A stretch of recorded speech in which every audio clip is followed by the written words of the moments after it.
my thumb in the way. There's no denying that some of the things from the Apollo program look unusual and are quite literally foreign to us in all other contexts. Flags waving in the airless environment of the moon, crosshairs seeming to disappear in photographs, no flames coming out of rocket engines. What is going on here? Are there actual explanations for all of these things, or are we just expected to take NASA's word? How do we actually know humans have been to the moon? I'm Tim Dodd, the Everyday Astronaut, and today we're going to go through some of the biggest questions about the Apollo program. We'll do some practical demonstrations and also find original sources for many events in question. We'll look into things like, why are there no stars in the sky? How did astronauts actually survive the Van Allen radiation belts? We'll talk about a few examples of things that couldn't possibly be replicated here on Earth, and we'll even break down the math for the entire mission so you yourself can double check if all the stuff actually adds up. And lastly, we'll dive into perhaps the most perplexing question. Why haven't humans gone back in over 50 years, considering that the phone in my pocket is more powerful than every computer in the entire Apollo program combined? So how do we actually know that NASA took humans to the moon for the Apollo program? Let's find out.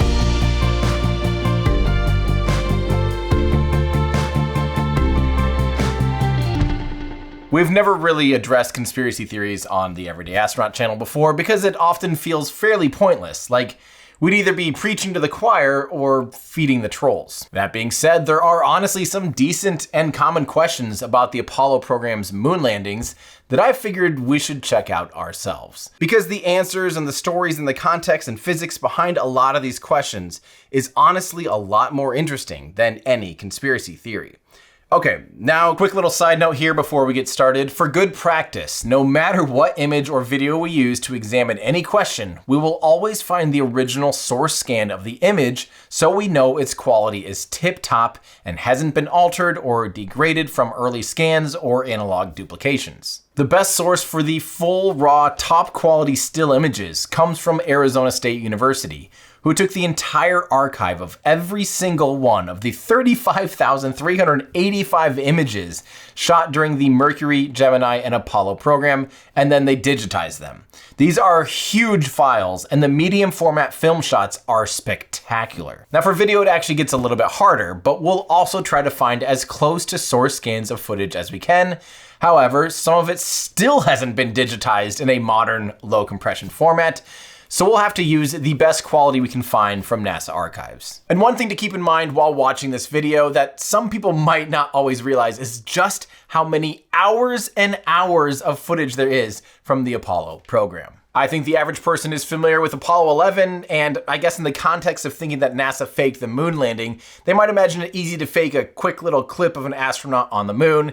Well, first off, they don't maybe realize that even the Apollo 11 EVA was 3 hours continuous video. But some people don't even realize that there were 6 missions of increasing duration and scientific significance. In fact, Apollo 17 spent 3 full days on the moon. I told my friend that the other day. He had no idea. He was shocked. He had no idea that we spent so much time on the moon. That's why there's over 11,000 hours of footage and audio captured during the Apollo program. So there's a ridiculous amount of content out there, and I highly doubt the average person has seen all of it in its entirety. Okay, since this is a monster long video, here's the timestamps of all the different topics we talk about. The timeline is also broken up into these sections so you can easily jump to a specific topic. This video is intended to leave you with all of the tools, the knowledge, and the information necessary to continue learning on your own and to understand and appreciate how we know humans have walked on the moon. So I just kind of went all in on this one video, so hopefully can answer you or your friends or your family's biggest questions about the Apollo program. All right, buckle up, put on your favorite rocket t-shirt, grab a notebook and some popcorn. This is honestly such a fun topic with some incredible stories. So let's kick this thing off with a full-blown banger. Perhaps one of the most confusing video clips of the entire Apollo program.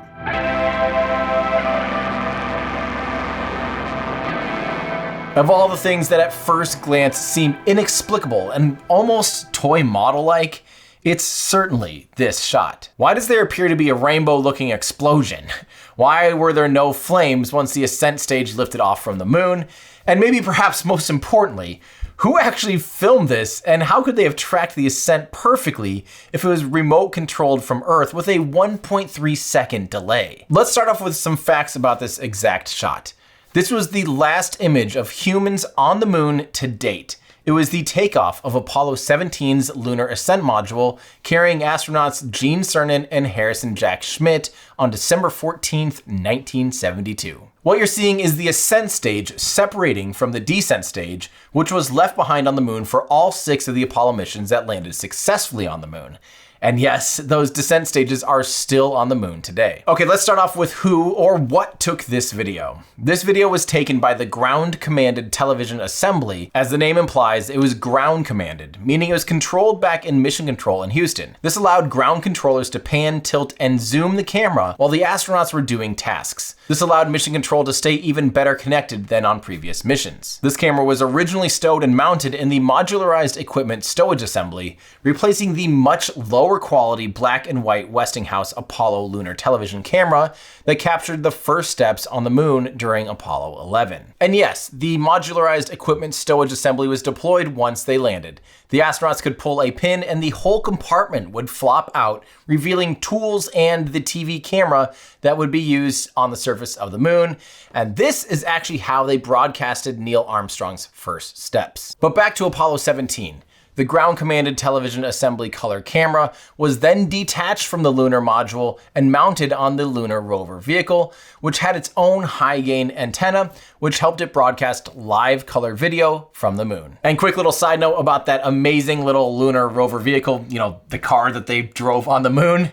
Do you know how they actually got this entire car onto the surface of the moon, considering that the lunar lander doesn't even seem to have any space to carry it at all? Well, for Apollo 15, 16, and 17, which were considered Apollo J missions, they utilized an enhanced lunar module, which was capable of carrying more weight to the surface of the moon. The lunar rover vehicle cleverly folded up and tucked up against an equipment bay on the descent stage. It was then unfolded on the moon, and it enabled for much greater distances to be covered during exploration of the lunar surface.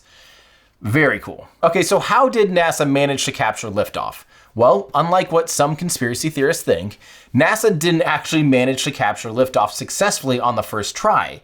It took 3 tries to get this shot. The first attempt was on Apollo 15, but unfortunately its tilt mechanism stopped working, so they were left with a stationary video of liftoff. It's still a pretty cool shot though. On Apollo 16, they tried to capture liftoff, but they didn't quite get the timing down correctly, and they slightly misjudged the distance the rover would need to be from the lunar lander in order to match its rate of climb. And this is because the pan and tilt only had one speed. It was either not moving or fully moving in a certain direction.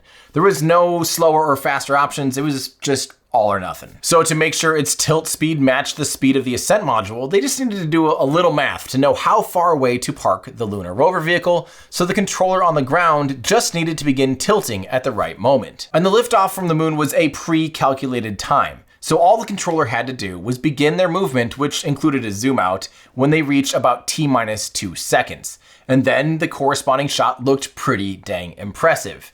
Now it took 3 tries, but they got it. Now something to keep in mind throughout this video in general, and especially in this particular section, is to know that there were several different types of cameras used on the Apollo missions. And depending on which camera was used and in which mode it was used in, the footage might look quite different. For stills, they mostly used that iconic Hasselblad 70mm camera.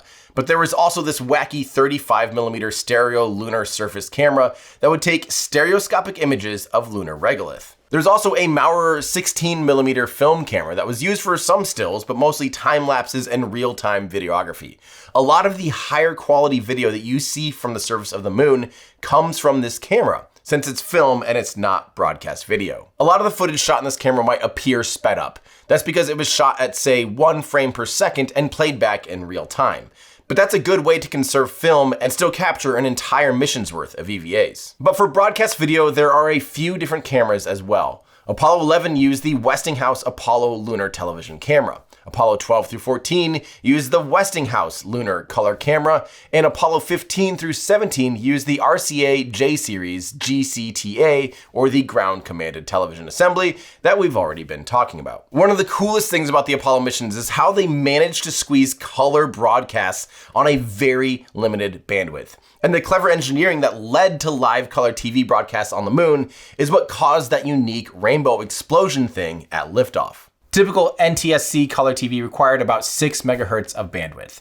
For home TVs back in the day, it meant a huge omnidirectional TV tower and then smaller receiving antennas on the homes, or even those rabbit ears on TVs. On the command module, the high gain antenna, or the S-band antenna, had to limit its video bandwidth to only 2 megahertz. The command module's antenna was still actually fairly large. It was quad antennas that were steerable and had 2 amplifiers, which is not a luxury that the lunar lander could afford due to extreme weight limitations. So the lunar lander's smaller high gain, or S-band antenna, had only 700 kilohertz of bandwidth available for video broadcast. But on Apollo 12, the astronauts deployed a larger high gain antenna on the surface of the moon. These particular deployable dishes didn't have to articulate or move at all because the Earth doesn't move in the sky when standing on the surface of the moon. So it could be flimsy and lightweight, unlike the high gain antenna on the lunar module that needed to precisely aim automatically with a motor during maneuvers, so it was fairly heavy, but it was sturdy. On Apollo 15, 16, and 17, the high gain antenna was mounted on the lunar rover instead of being deployed on a separate stand. This deployable antenna increased the bandwidth to match that of the command module at 2 megahertz. Enough bandwidth to squeeze color TV out if you're clever. Which raises the question, how did they manage to squeeze color TV out of 1/3 the bandwidth? Well, here's where some real genius comes in. They used a scheme called sequential color, which basically uses black and white bandwidth, but sends 1 frame at a time of a red frame, then a blue frame, then a green frame, at 30 frames per second. There was a simple color wheel that just rotated to match the frame rate. But what this means is that you effectively only get a full color frame at 10 frames per second. And if a subject moves too quickly, it becomes very obvious. You can easily see each frame having a different color than the previous and next frames. And there sure were a lot of things moving quickly when the Ascent module fired up. And when we actually break it down even more, there's a ton of stuff happening during ignition of the Ascent stage. Right when the engine is commanded to ignite, 4 explosive bolts simultaneously sever the mechanical connection between the ascent and the descent stage. And both the bolt and the nut had explosive charges, so it only required one of those 2 working in order to have a clean separation. So the separation explosions, the umbilical and the insulating foil being thrown around by the Ascent engine exhaust, explains why we see this weird rainbow thing at liftoff. And while we're talking about exhaust from the engine, where is it? This is kind of awkward. Did NASA honestly forget to just add some exhaust and flames? Because it sure doesn't look like the engine is running at all. Well, for this, let's just look into the engine. And just talking about this engine gives me goosebumps because of one simple fact. It couldn't be test fired before the mission. At all. Wait, what? Yeah. You heard me right. The one and only engine that would be the one and only thing that was capable of getting the astronauts off the surface of the moon couldn't actually be test fired prior to the mission, and the first time it was ever fired is when it was on the surface of the moon to leave the moon. So if that engine didn't work, the astronauts were stuck and they would die on the surface of the moon. Now, of course, there were identically built units fired on Earth to make sure the system was reliable, but because the engine used an ablatively cooled chamber and nozzle, once it was fired, it was toast. However, this engine was about as simple of a liquid-fueled engine as you can make. It's pressure-fed, meaning there are no pumps. You just open a valve and let the propellant flow. And importantly, there's no spark required to start ignition since it used hypergolic propellants that spontaneously combust upon contact with each other. Okay, now real quick, I did just talk about rocket engine cooling, how to power a rocket engine, and how to start a rocket engine, and I glossed over it in about 2 paragraphs. But if you want to learn more about the stuff and learn it in pretty great detail, I've got you covered with how to start a rocket engine, why don't rocket engines melt, and how to power a rocket engine. It's about 2.5 hours of content, but I promise you'll understand it all quite a bit by the end. Okay, starting and cooling and powering a rocket engine, it's all fun. It's all great stuff. But Surely a liquid-fueled rocket engine is going to produce smoke and flames, right? Well, for this, all we have to do is watch basically any rocket launch that has visible exhaust, such as this Atlas V launch. Notice how when the rocket is in the atmosphere, the exhaust has a bright orange flame, but as it ascends, you'll notice two things. First, the exhaust grows bigger because the ambient air pressure is becoming lower and lower as the atmosphere gets thinner and thinner as it ascends. So the exhaust gas has less and eventually effectively no air pushing in against the exhaust as it exits the nozzles. So the exhaust actually expands out in all directions, which is an inherent inefficiency of all rocket engines in space. Now, the second thing you might notice is the flame goes from a bright orange flame to mostly transparent with just a little bit of black spewing out. What's happening here? Well, the reason it glows bright while in the atmosphere is because of the carbon in this particular propellant's exhaust, which on the Atlas V is RP1 and liquid oxygen. RP1 is just highly refined kerosene, and therefore when it's burnt, it spews out hot carbon molecules. But the still hot carbon molecules glow bright orange when they react with oxygen in our atmosphere. It's the afterburning of the molecules that make for the visible exhaust.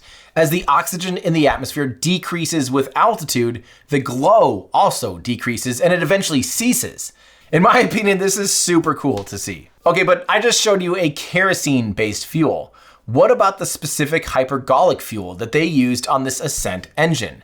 How can it appear to be almost completely invisible, especially with an ablative nozzle? Well, for this, we should check out a Titan II launch video. Beyond the awesome fact that this rocket did hot staging, where it fired its second stage engine while it was still attached to the first stage while it was running, you'll notice that once the destructive stage separation has occurred, you can see right through the exhaust. It appears to be pretty much completely transparent. And again, this engine runs on the exact same propellant as the Lunar Module Ascent engine, the hypergolic combination of dinitrogen tetroxide and unsymmetrical dimethylhydrazine, and it has an ablatively cooled nozzle. And one thing to keep in mind about the Lunar Module Ascent engine is that it was about 3% the amount of thrust as the LR91 on the Titan II, and only about 0.3% the amount of thrust as the RD-180 on the Atlas V. And of course, more thrust means more exhaust. So if a much more powerful engine can have its exhaust be transparent, it's certainly no surprise that a much less powerful engine could also produce no visible exhaust. But the reason that the Ascent engine could be so low power is because it didn't need to produce much thrust to lift the nearly 5-ton Lunar Module Ascent stage, since the moon only has 1/6 the amount of gravity as Earth. So this one tiny engine and the 2,376 kilograms of propellant was enough to get the Ascent stage and the astronauts all the way into lunar orbit with just a single stage. It's one of the wonderful things about a low gravity environment. And later on in this video, we'll actually do the math on the rocket equation for not only the lunar lander and the Ascent stage, but also the entire Saturn V rocket to confirm if the math actually checks out and if the vehicle was truly capable of doing this whole mission in the first place. So the engine produced no visible exhaust because there's no atmosphere on the moon, and specifically no oxygen for the carbon molecules to react with to make it glow. The small amount of exhaust coming out was more or less transparent. In fact, if you saw a visible orange exhaust flame, it would be a sign that it was faked, because you would not be able to replicate that on the moon with no atmosphere. I kind of love when movies and TV shows get this wrong. I mean, even really good movies and TV shows like HBO's From the Earth to the Moon got this wrong, where they showed a very obvious exhaust. It just kind of cracks me up. Another reason why you can't see the flame is because it was broad daylight on the moon. So despite the engine likely glowing quite a bit, it was far too dim compared to the sun, which is much, much brighter than the engine glow. And speaking of it being daylight on the moon, this does bring up another great question. Where are all the stars?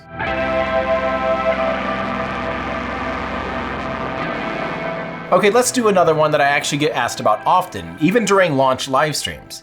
Why don't we see stars in pictures and videos? And again, even during modern stuff like photos and videos of launches and on the ISS and stuff like that. I mean, this is actually a great question, since we tend to associate a black sky with nighttime here on Earth. As a former professional photographer, I love answering this one because it's right in my wheelhouse. The answer is actually simple. It's daytime. Why would you see stars? Just because the sky's black doesn't mean the scene is dark, despite what we're used to here on Earth. As we know, on Earth, the sky looks blue when our atmosphere is illuminated by the sun, and when the sun is not hitting our atmosphere, aka night, it appears black, and the ambient light becomes low enough to see faint starlight once our eyes adjust, even though the atmosphere continues to exist, of course. So it's not the lack of an atmosphere that makes stars visible either. Even during the day, if you get higher up in the sky, the atmosphere gets thinner and eventually becomes virtually non-existent, and therefore the sky will get darker and eventually black. However, seeing a black sky doesn't automatically mean you'll see stars. The sun is by far the most dominant light source in our solar system.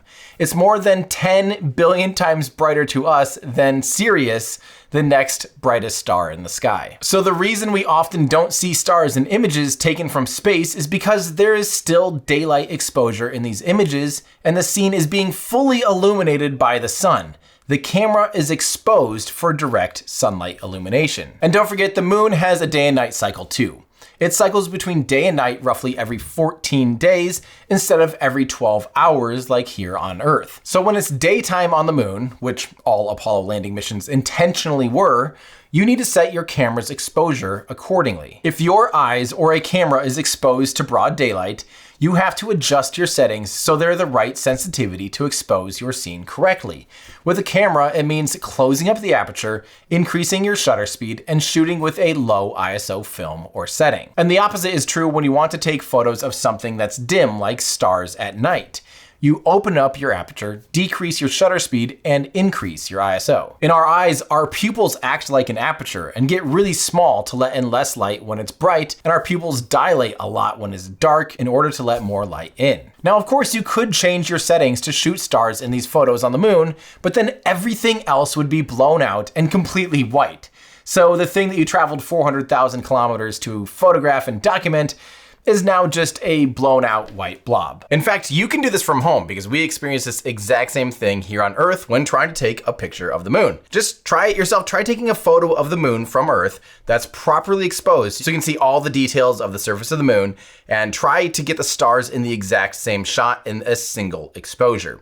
You basically have to pick and choose, either expose for the bright reflective surface of the moon and end up with a dark sky, or expose for the dim stars and end up with the blown out white blob for the moon. It's the exact same thing we're dealing with here, trying to take a picture of the moon and the stars in the same exposure, but we're just doing it from further away. And frankly, this is fairly obvious to anyone who's done any photography or videography. This doesn't mean that you can't take photos of stars in space though, I mean, obviously, nor that you can't see them with your own eyes. But I figure you shouldn't have to take my word for it. Let's ask astronaut Dawn Pettit to explain why it's difficult to see stars in space. Everyday astronaut, this is Mission Control Houston. Please call station for a voice check. Station, this is Tim Dodd, the Everyday Astronaut. How do you hear me? Tim, I hear you loud and clear. Fantastic. Dawn Pettit, the legend himself. How are you doing? I'm doing just fine, Tim, and it's a pleasure to be able to talk to you, not only from the space station, but from the cupola, which is the premier place to be if you want to take imagery of Earth and the surroundings. I had a few questions, especially questions that a lot of people ask about photography in space and things. So I was hoping that maybe you could help me answer those questions. How does that sound? I'm happy to answer any questions you want, particularly if it helps other people do better imagery. Sounds fantastic. Well, let's start off. A lot of people ask, why don't we see stars? And even right now in the background, why don't people see stars in space?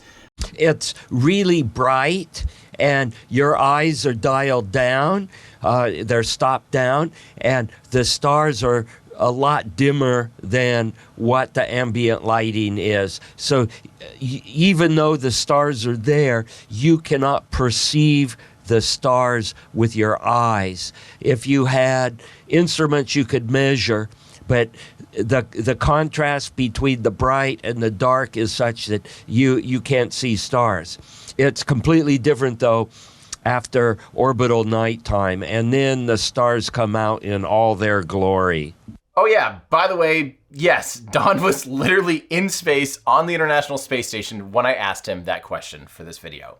Thanks, Don. Don is a phenomenal space photographer, and he also had a crewmate named Matthew Dominic, and those two are just amazing space photographers. They've taken some incredible photos and videos, many of them with long exposure photography, time lapses, and some really cool day to nighttime exposures in space, and it's just simply amazing. You should definitely check out their work. Okay, anyway, back to how stars relate to the Apollo program. Even the Apollo astronauts could navigate using stars to double check their relative position in space using sextants and the flight computer as a backup. So stars are definitely visible in space, but like many things, there are variables that often prevent us from seeing them in photos. Okay, how about another photography question while we're at it? Why do shadows appear to almost intersect in many of the photographs from the moon?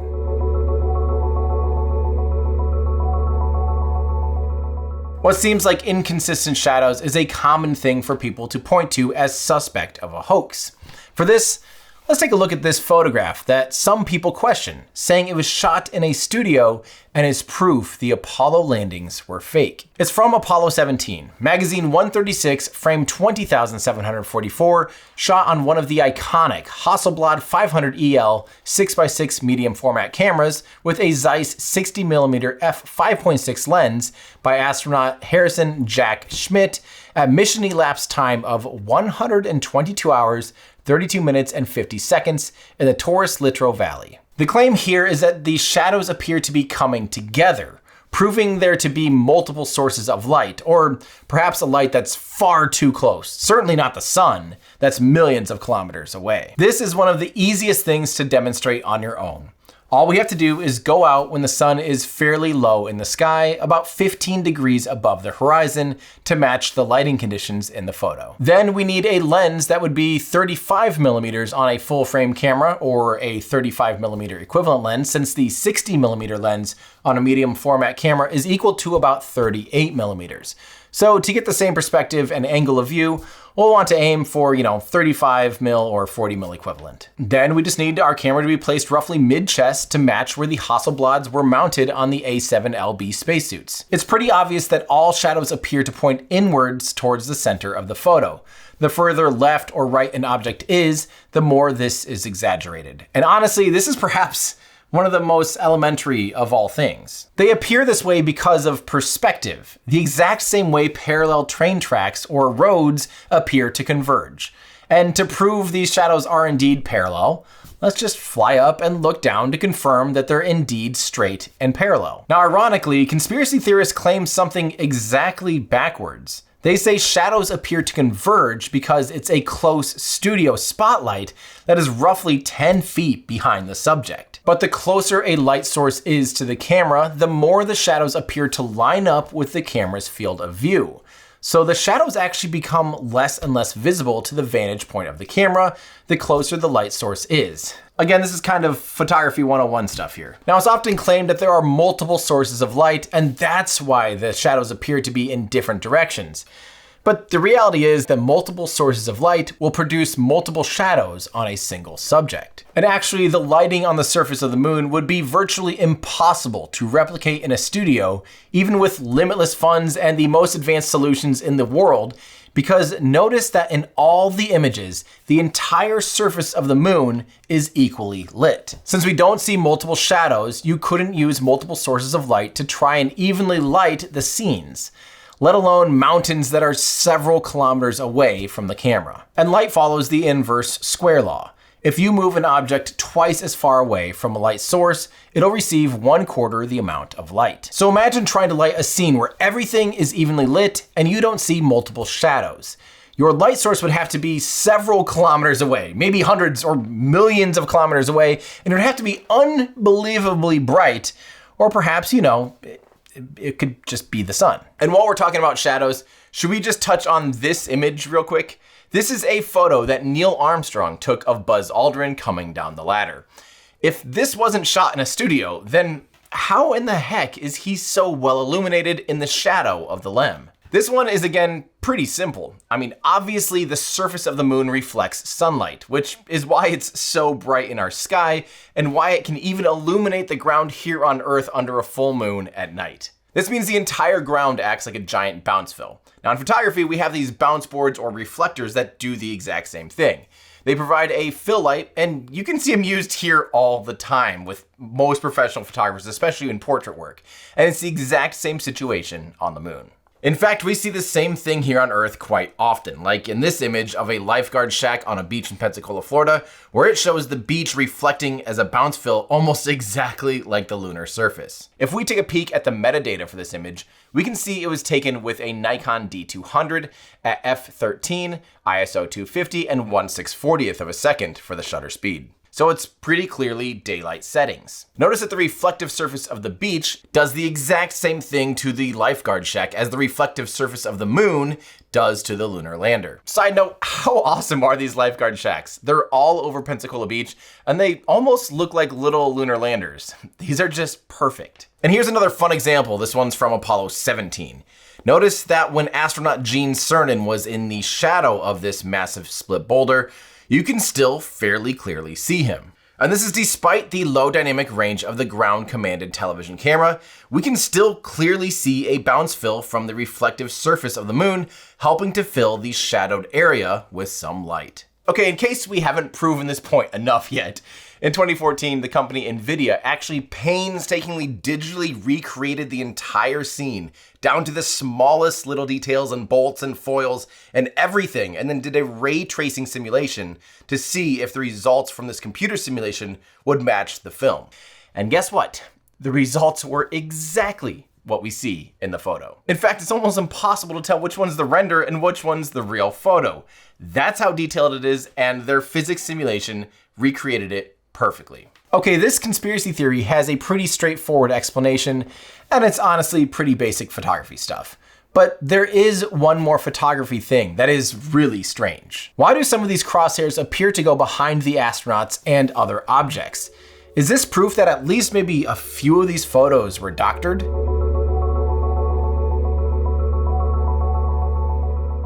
Of all the questions that come up from the Apollo program, the fact that there are images where the crosshairs appear to be behind objects and even behind astronauts is maybe some of the most confusing things, but it's actually, believe it or not, one of the simplest things. First off, the crosshairs in question are known as fiduciary markers, and they're actually etched onto a glass plate called a Rizal plate. And this glass plate was inside of the Hasselblad cameras, and it's pressed up against the film. So it's in between the film and the lens, so these crosshairs appear on every single image taken with these Hasselblad cameras. The markers are in a 5x5 grid, and they're tiny, only 1 millimeter long and 0.02 millimeters wide. The crosshairs are helpful in spotting warping of images, especially in the analog duplication process of developing and printing. The crosshairs can also be used as a bit of a reference to kind of help determine some scale and distances in images when cross-referenced with objects of known size in the image. So this is fairly simple and straightforward. Areas of high contrast with a lot of light tend to blow out bits of the fiduciary markers in the exposure of the film. This is very obvious in many images taken on the moon. However, all we really have to do is compare the high quality scans to the older low quality scans, and we can pretty easily see some of the fine details in the crosshairs that just simply get lost in the low quality scans. This especially compounds if the original scan has been reduplicated via analog processes, which many of the older images that you might see on the internet have. And again, this is where it's important to visit the highest quality source image. So the reality is a lot of images we see are older, lower quality scans that have been in circulation for a long time, and unfortunately, due to their lower quality, some of the details are just simply lost, such as those very fine fiduciary markers when they're shot against a bright background where it can be blown out in exposure. Okay, let's move out of photography land and get into some stranger phenomena, like the flag. Why was the flag waving in the vacuum of space?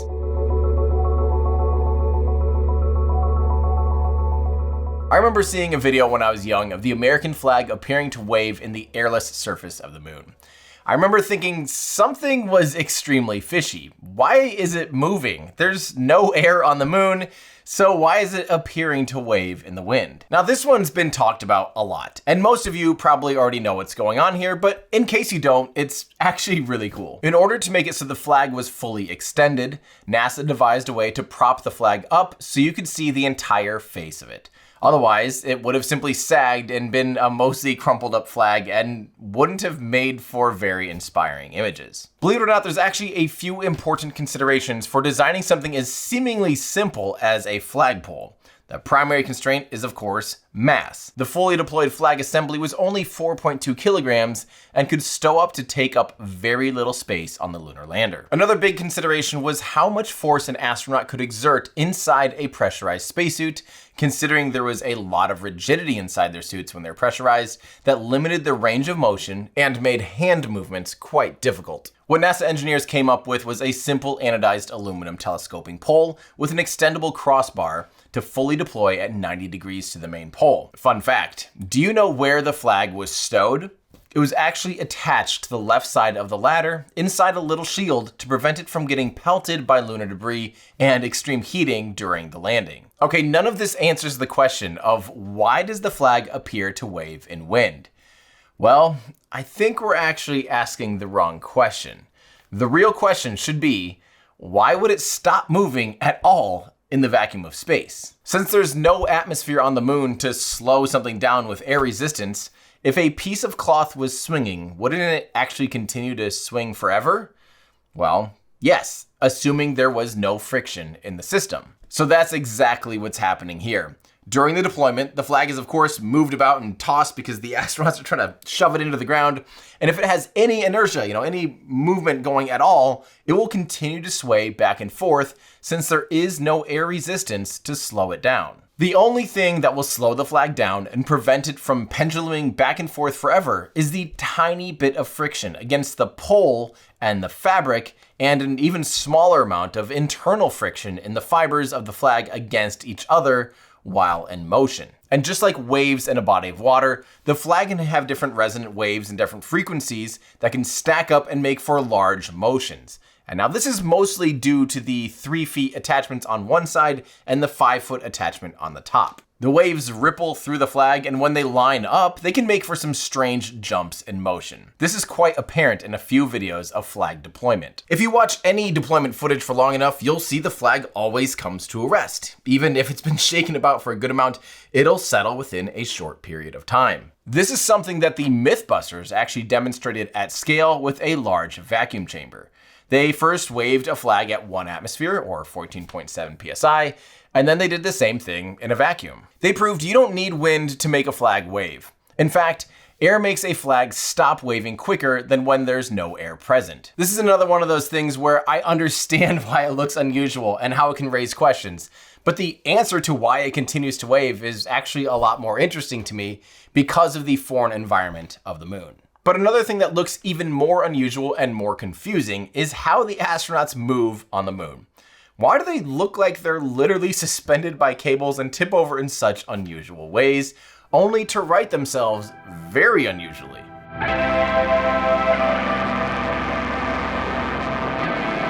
Why is the movement of the astronauts walking on the moon so strange? Why does it almost look like they're on wires, tripping up in strange ways, and generally looking incredibly clumsy? Well, similar to why the liftoff of Apollo 17's lunar module looks weird, or why the flag movement is strange, the airless and low-gravity environment of the moon is simply foreign to us humans. Most of us will spend 100% of our lives living in and observing a 1G environment. When we play catch with a ball, we can predict where that ball will go, and we can pre-plan its trajectory based on prior experiences. We've evolved to excel in our terrestrial environment. What this means in practice is that we're used to the correlation between inertia and weight. Now notice that I said weight and not mass.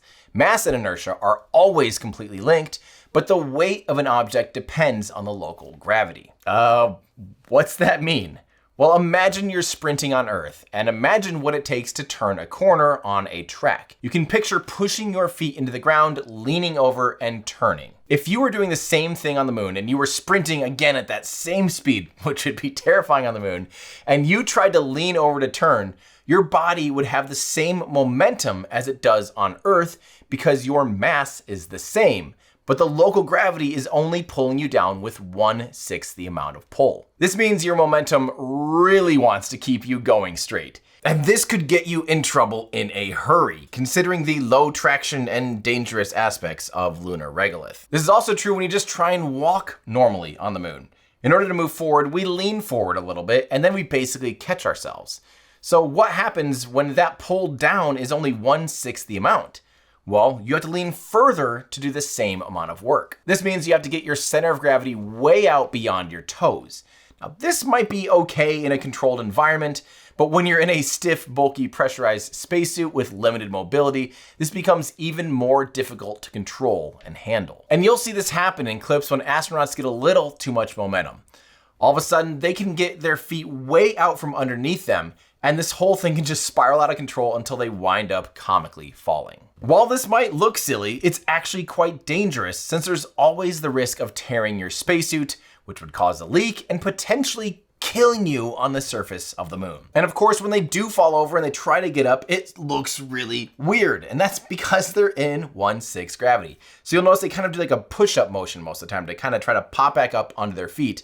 And it might take them a few tries because they don't want to push too hard. It's only 1/6 gravity, so they could easily accidentally flip themselves back over onto their back, and they could be stuck there like turtling on their back. So they kind of have to do this, a few pumps maybe to get back up and try to keep their feet under their center of gravity.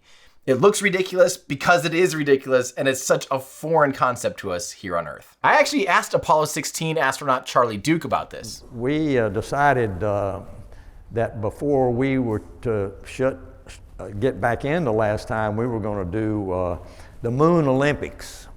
And, Apollo 15 had done the hammer feather trick, and Alan Shepard had hit the golf ball, and so we were going to do the Moon Olympics. And the Olympics were in Munich that year. And so we're going to do the high jump and the broad jump. So we started bouncing, and I'm behind a rover.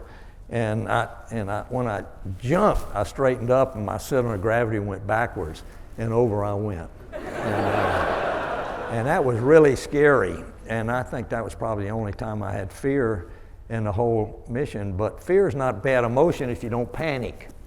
And so roll right, and I rolled to the right and broke my fall and on my back, and man, my heart was pounding like that. But I realized I'm still alive. So. John comes over and looks down and says, "That wasn't very smart, Charlie." This is why the astronauts quickly adopted the bunny hop that we so often see. This keeps their feet below them, and it keeps them from relying on their life's learned reflexes on how to walk normally. But we can also demonstrate this concept another way, using a rocket simulator, or in my case, I'll use my favorite rocket simulator, Kerbal Space Program. If we build a little rocket to hover and then translate over to reach, let's say, 30 meters per second, and then hover again and land, we will notice a stark difference between an Earth gravity environment and a lunar gravity environment. Notice that on Earth, the rocket barely needs to lean over to pick up horizontal velocity, but to do that on the moon, it has to lean over a lot more. That's because if we have all things equal, the same mass of the little lander and the same engine, we basically have to throttle the engine down in order to hover on the moon. So in order to produce the same amount of horizontal acceleration, it needs to lean over substantially more to produce the same result. There's also the idea that the moon landing footage is just half-speed footage shot on Earth, since they appear to move slower and stay bouncing in the air longer than on Earth.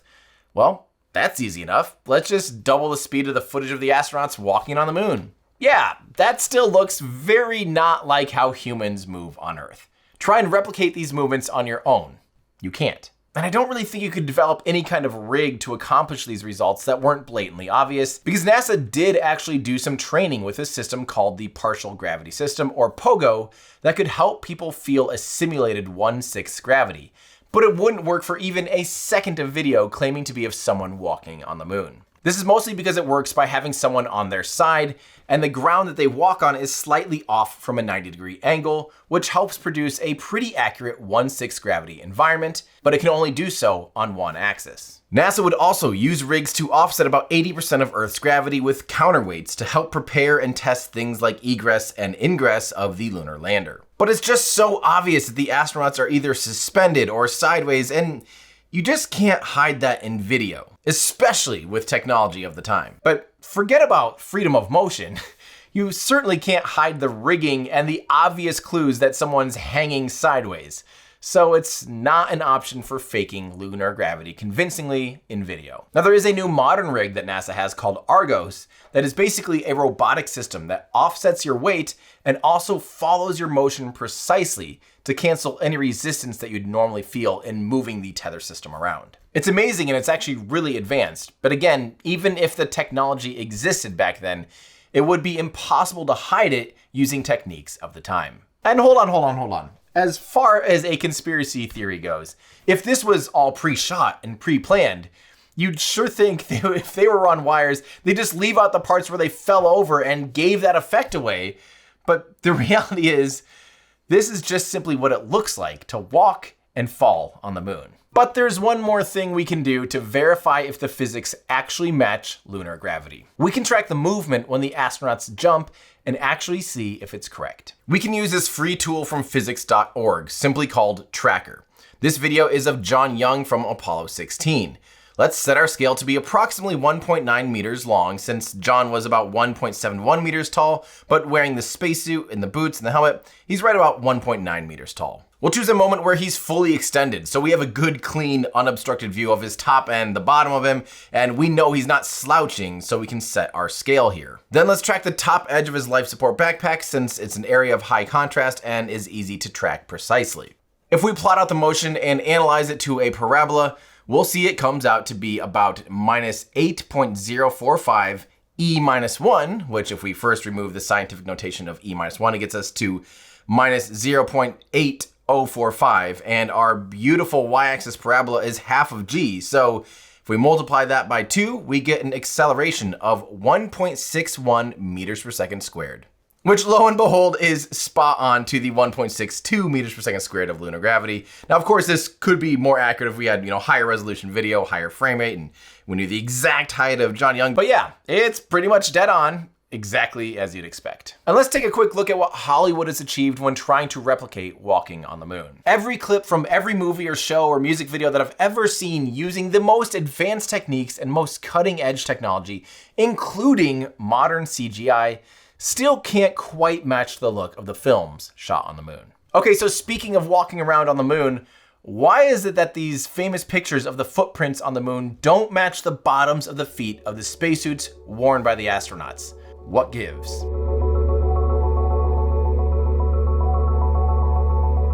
Why do the footprints on the surface of the moon not appear to match the bottoms of the suits that were brought back from the moon? I remember seeing this picture and kind of going, wait, what? Several years ago. It only took me about 30 seconds to Google it and realize that there were separate booties worn on the moon to protect the spacesuits from punctures and to also provide extra traction as well. That's really all there is for this one. There's boots that go on top of the footies from the A7L spacesuits.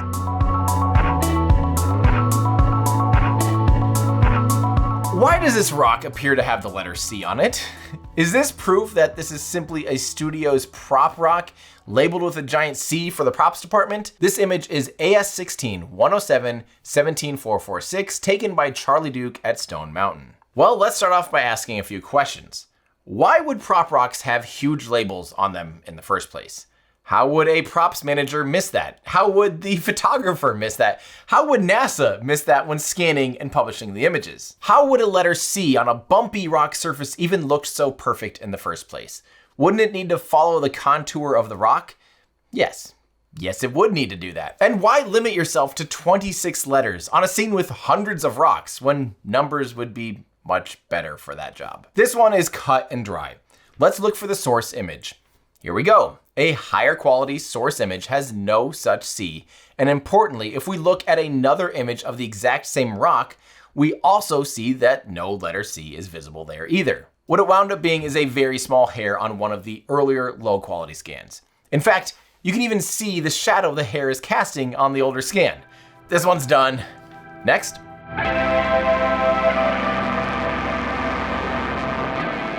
Did a Dutch National Museum really have a moon rock from NASA on display that turned out to just be petrified wood?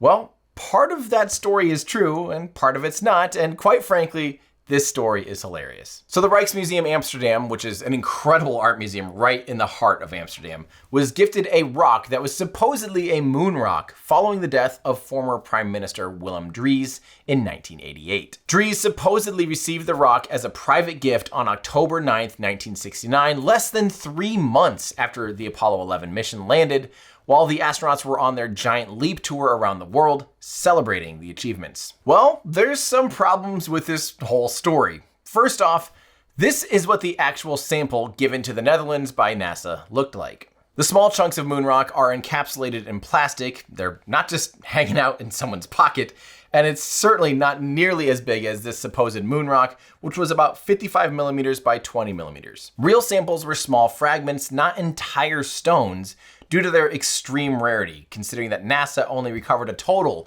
of 382 kilograms of rock throughout all 6 missions that landed. Second, all samples were given to current government officials, and there's no reason they would have possibly given a moon sample to Drees, who had been out of office for 11 years in 1969. Lastly, the note that was thought to be from NASA that was attached or presented with the rock was inconsistent with NASA language and notation, including the use of the British spelling of center, R-E, instead of center, E-R, and they put a hyphen in between Apollo and 11. Not to mention, it looks absolutely nothing like a moon rock. So the reality is, someone somewhere either got confused, or a few people got confused, or a prankster somewhere is laughing that they got a museum to display petrified wood as a moon rock. Now, if this was a sample that was actually given to the museum by NASA and was presented like all the other samples given to other countries, and then it turned out to be petrified wood, yeah, that would be very strange and look very bad for NASA, but that's far from the case. Okay, that's enough fun. Now it's time for maybe one of the biggest questions. How do astronauts even get to the moon in the first place? How do they get through the deadly Van Allen radiation belts?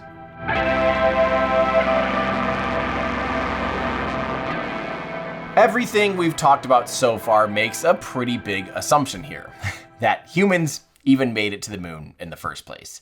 But one of the biggest questions remains: how did astronauts survive going through the Van Allen radiation belts? To best understand how the astronauts and their film survived the Van Allen belts, we'd better learn what exactly they are and how they work. The Van Allen belts are areas of energetic charged particles trapped in kind of a toroidal donut-shaped belt that surrounds the Earth. The particles mostly originate from solar wind and are trapped by Earth's magnetosphere. The Van Allen radiation belts were confirmed by the Explorer 1 and Explorer 3 satellites, and they were mapped out by Explorer 4, Pioneer 3, and Luna 1. They were confirmed by James Van Allen from right here in Iowa at the University of Iowa. Statements like humans can't survive the Van Allen radiation belts and NASA didn't even use any lead shielding also makes a lot of assumptions and misses some very important facts and context. It'd kind of be like saying humans can't survive in Antarctica because it's too cold.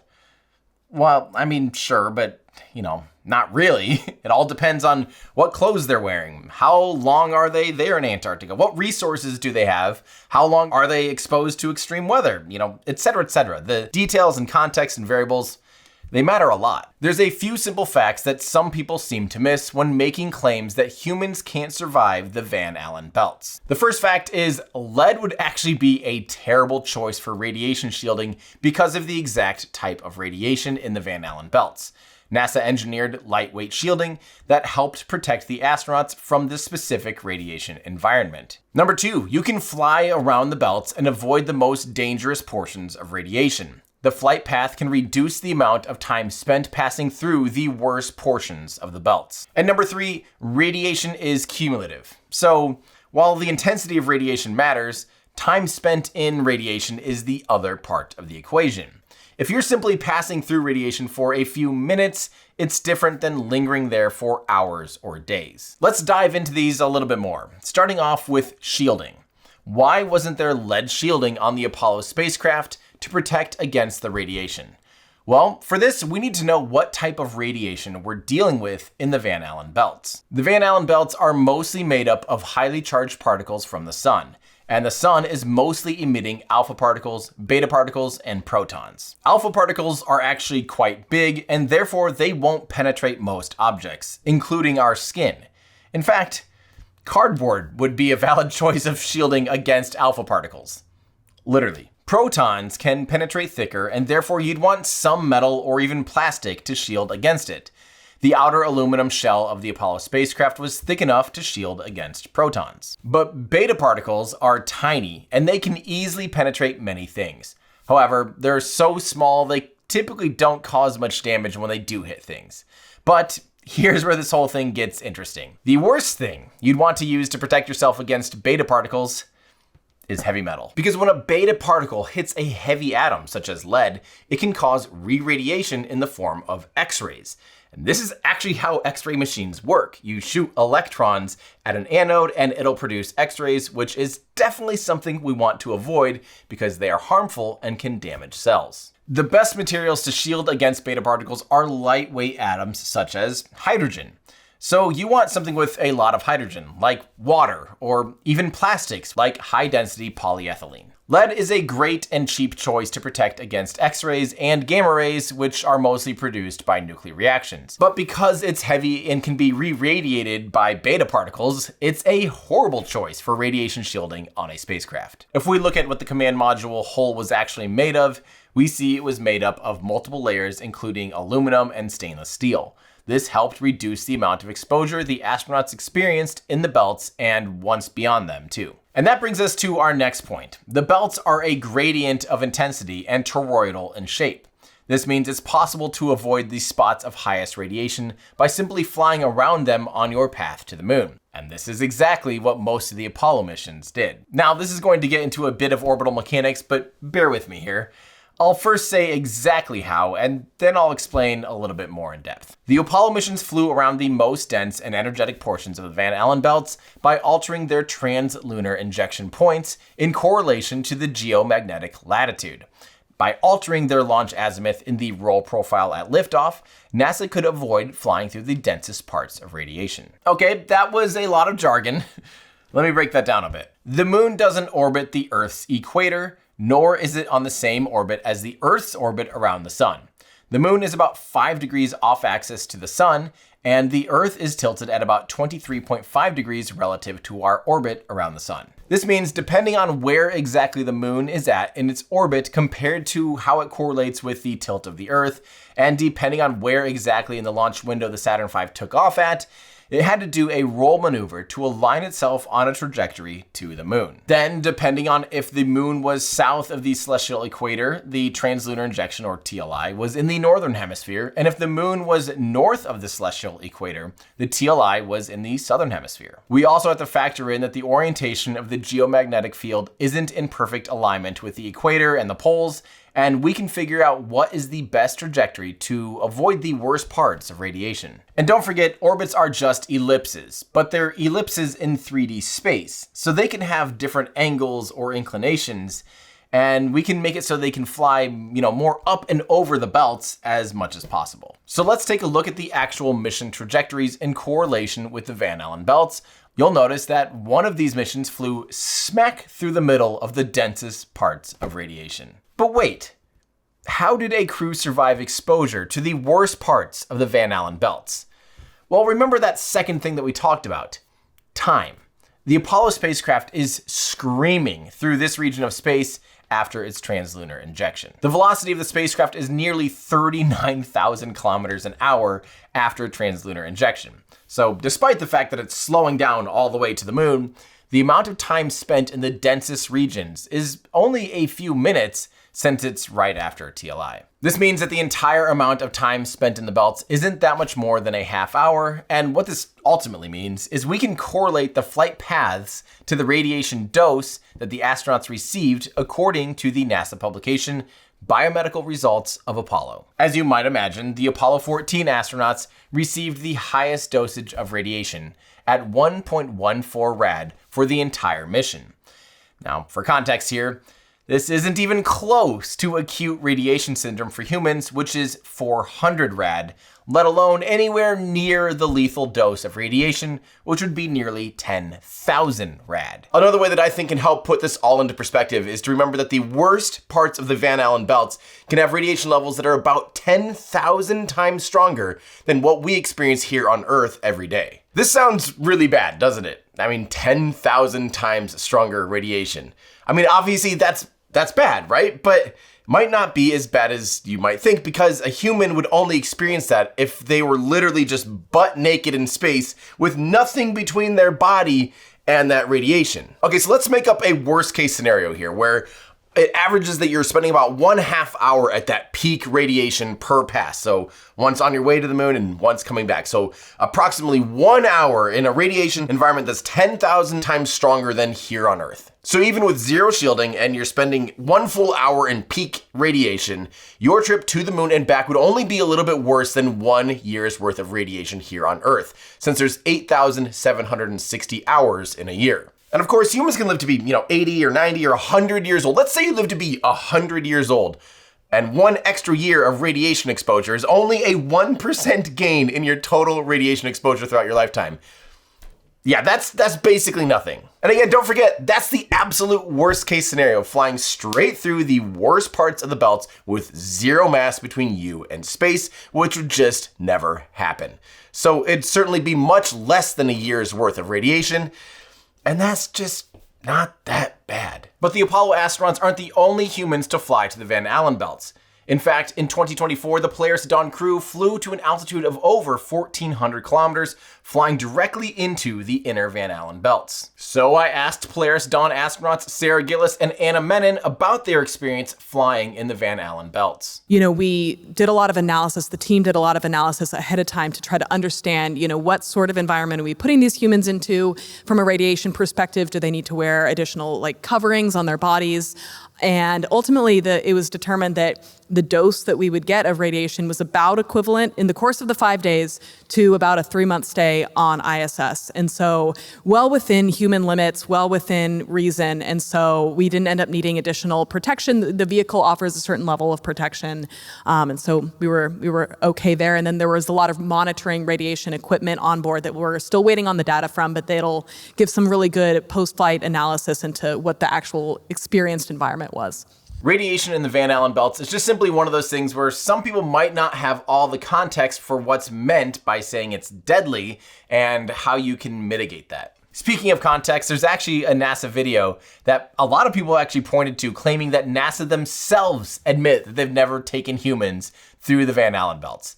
And the video in question is called Orion Trial by Fire, and it's on the official NASA YouTube page. This was a promotional video released on December 3rd, 2014, just 2 days before the first orbital test flight of the new Orion spacecraft. And Orion is the crew capsule for the Artemis program. This video was made to help get the public excited about this first test flight of a brand new human-rated moon-capable spacecraft. It's the first one since the Apollo spacecraft. This mission was a unique one. Since the SLS rocket wasn't ready to fly the heavy Orion capsule, NASA went with the next most powerful and capable rocket at the time, which was the Delta IV Heavy rocket, to do the full shakedown of the Orion vehicle. This test flight included testing its separation systems, its avionics, its heat shield, the parachutes, and recovery operations. It was actually one of the first launches that I ever attended, and it was incredible. Anyway, this video has one line in particular that has made some conspiracy theorists raise their hand and say, "Gotcha." Here it is. We must solve these challenges before we send people through this region of space. Some additional context here. Because Orion was flying on a Delta IV Heavy, the rocket didn't have enough oomph to get the Orion spacecraft all the way to the moon, but one of the main objectives was to send Orion as high as possible so they could test the heat shield in as punishing of an environment as possible. But despite the Delta IV Heavy being the most powerful rocket available at the time, it could only loft Orion to an altitude of 5,800 kilometers, which means the vehicle would not only fly through the Van Allen belts, it would actually linger in high radiation portions of the belts much longer than a vehicle on a trans-lunar injection would. So NASA obviously had to test this entire system before humans could ever ride on this new vehicle. And that's exactly what EFT-1 was. It was a test of a new vehicle, Orion. And to summarize this whole thing, I actually think the best person to summarize it might be the man who said it himself in that NASA video, Kelly Smith. So this particular mission was designed to set up a high-speed reentry test, and with the limitations of what the Delta IV Heavy was able to deliver, it forced us to spend a lot of time in the Van Allen belts.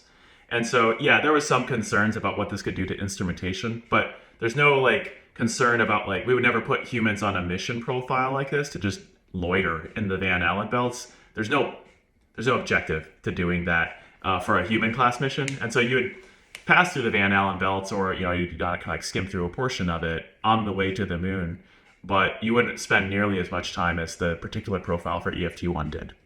So yeah, that honestly pretty much sums it up perfectly. Thanks, Kelly. Okay, but what about the heat of the Van Allen belts? Now, I've heard people claim that the belts are so hot that it would melt aluminum, and there's no way a spacecraft could survive that, let alone humans. And, well, in some ways, they're right. If you Google, how hot are the Van Allen belts, you'll probably see that ions in the plasma regions have been measured to be between 2,000 and 20,000 Kelvin. That's crazy hot, especially when you consider that the melting point of aluminum is around 930 Kelvin. Well, the first thing to remember is that the Van Allen belts are essentially in a vacuum. Despite being populated by a slightly denser amount of particles, it's still so sparse, it's a vacuum, so there's just almost nothing there at all. What that means is despite individual particles being able to have a lot of heat energy, especially ions and electrons, if they were in an atmosphere, they would actually quickly dissipate all of that heat into all of the surrounding air molecules. This also means that there's so few molecules that they won't transfer much heat into anything that they happen to wind up running into. It's just like how you can have scalding hot sparks coming off of a piece of metal that you're grinding up to 1400 Celsius in temperature, and they can hit your bare skin and you can be perfectly fine. So there's just not enough particles hitting your skin, and they tend to bounce off of you, so they're not touching your skin for very long. So not only will they tend to not melt your skin into goo like you'd think that something at 1400 Celsius would, but they usually don't even burn you. It all comes down to energy density. It's similar to how a 100 degrees Celsius gas would probably not burn your skin at all, as opposed to water at 100 degrees Celsius would certainly burn you. There's just much more heat capacity in a denser fluid, and the Van Allen belts are virtually in a pure vacuum. In fact, there's only about 100 ions in a cubic meter of the Van Allen belts. Think about that. Only 100 teeny tiny atomic sized particles in a space roughly half the size of a small shower. That's absolutely nothing. And besides that, let's not forget, there's literally hundreds and hundreds of satellites that have flown beyond the Van Allen belts that are made of aluminum or similar relatively low melting point materials. There's over 700 satellites that are beyond low Earth orbit, not to mention any interplanetary mission or lunar mission as well. And the United States isn't the only one operating spacecraft beyond the Van Allen belts. I mean, there's Russia, most of the countries in Europe, China, India, Argentina, Brazil, Canada, Egypt. I mean, the list goes on and on. They all operate spacecraft beyond the Van Allen belts. But despite the fact that getting through the Van Allen belts is quite reasonable, there's still people that think that NASA faked astronauts ever getting through them. And there's one video in particular that has been considered as the ultimate proof that humans didn't go to the moon.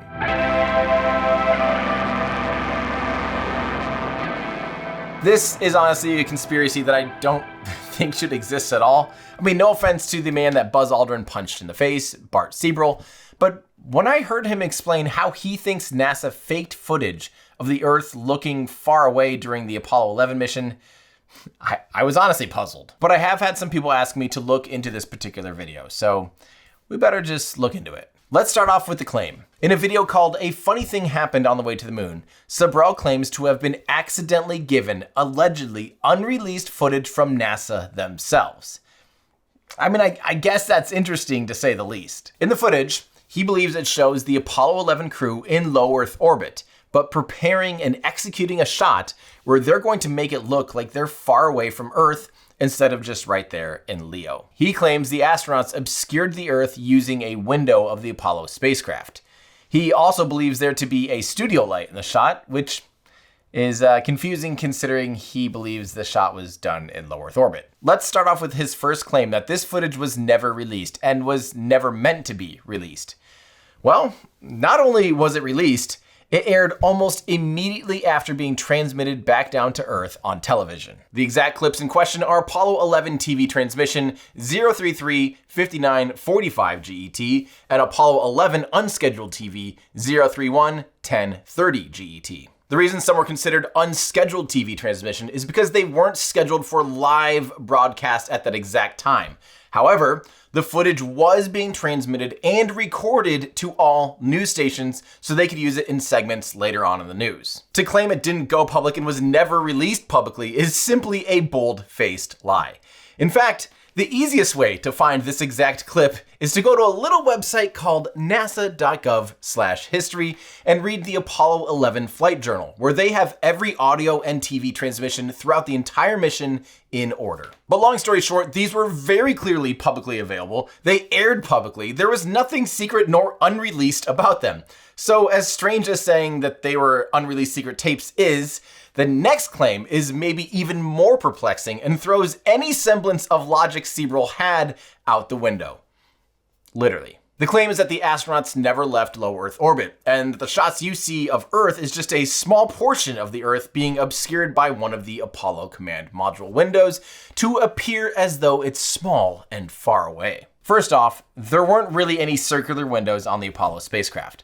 Now, the hatch window was circular, but it had a squared off housing with straight edges that would have been visible from any angle if you tried to use the edges to make a circle for some reason. The claim also says they moved to the back of the spacecraft to make the window look smaller and therefore the planet smaller. Now, this is true. They did move to the back of the spacecraft, and you hear them talk about that and you see it in the footage. But if you were to move up, down, left, or right at all, the parallax would actually give away this effect. And that's just a horrible way to try and make the Earth look small. If we want to know what it looks like when you try to use the window to obscure the shot, we can actually see this exact thing happening in this shot from unscheduled TV 031-1030 GET. But the reality is, this isn't even what Earth looks like from low Earth orbit anyway. This is what Earth looks like out the window of a spacecraft that's in low Earth orbit. If this were shot from Leo, the Earth would look very, very different. Not to mention, you wouldn't be able to see the Terminator line or the shadow of day and night like this from Leo at all. Now, here's an interesting thing that Sabrell got completely wrong. He claims that they zoom out and then that a studio light just turns on and you can see the inside of the spacecraft. And what he's missing is that that's not a studio light turning on. That's just simply the astronauts exposing the inside of the spacecraft, because that's what they said they're going to do for this broadcast, was show the outside, then show the inside and see the astronauts. And what you're actually seeing is one of the windows now being, illuminating the inside of the spacecraft.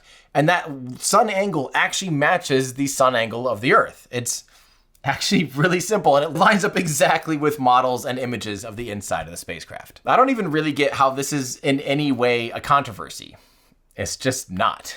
It's someone using a video, adding some sinister music, taking things out of context, and literally making things up to fit a narrative. But speaking of NASA videos, one thing conspiracy theorists often point to as proof of a grand conspiracy is the fact that NASA lost the original tapes from Apollo 11. Is that true?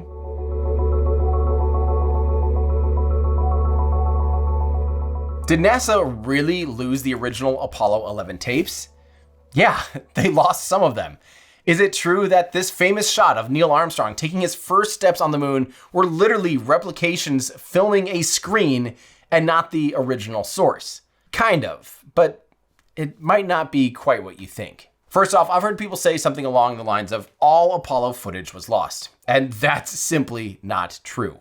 Don't forget, there were 6 Apollo missions that landed on the moon, and only the source data's backups from Apollo 11 were lost. More on that in a second. Second, and perhaps most importantly and impressively, all physical films, both 70mm stills and the 16mm motion picture films that were shot during Apollo 11, and frankly, all of the Apollo missions were successfully brought back home, and they still exist today in their original form. There was over 500 meters of 16mm film that was shot on Apollo 11, all of which made it back safely and has not been lost. It's still housed today at Building 8 in Johnson Space Center in Houston, Texas. Now, I know that 500 meters of film sounds like a ridiculous amount of film to most of us today in a digital era, but that's actually less than 1 hour of footage at 24 frames per second, and film is actually remarkably light. 500 meters like that is less than 2 kilograms. Okay, anyway, I think when people hear NASA lost the original footage of Apollo 11, they think that there's no original footage of the mission at all. And that's simply not true. What was lost was the very original source backup data recordings of the TV transmission from the moon to the Earth. Remember when earlier we were talking about how it was a pretty big achievement to even get slow scan black and white live television from the moon because the first lunar lander only had a high gain antenna capable of only 700 kilohertz, so they could save weight on the lunar lander? Well, one key thing is that in order to transmit any video back from the moon for the first mission, they had to use a lower resolution, slow scan, or 10 frames per second video. The actual video being sent back was not compatible with the 6 MHz broadcast NTSC televisions that were in people's homes. Apollo 11 transmitted data to 3 ground stations on Earth during the moonwalk: Honeysuckle Creek and Parks in Australia and Goldstone in California.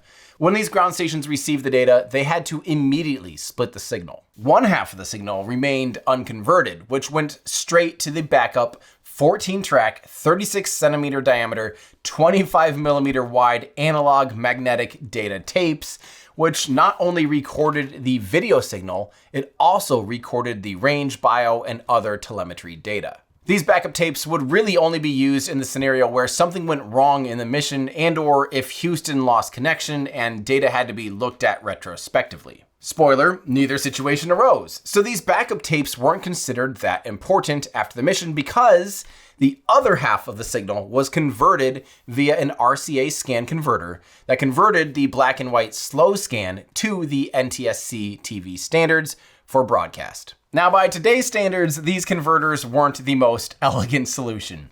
They were basically just a 25cm video monitor that was showing the original slow scan video, and then it was shot with a conventional RCA TK22 TV camera. Yeah, that's not super high tech, and this led to low contrast, poor quality video. But one cool little thing is these converters did have an inversion switch to flip the picture upside down because the camera was initially mounted upside down on the Mesa table, and it would need to be flipped and mounted right side up during the mission. So they physically flipped the switch that flipped the image.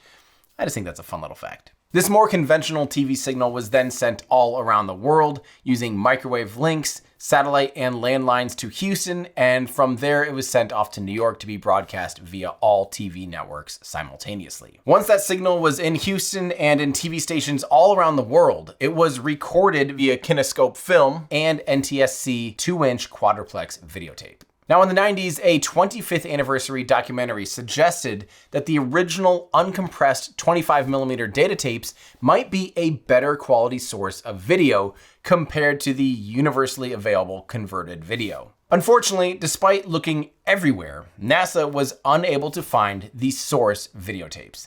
This actually led to a pretty massive investigation within NASA.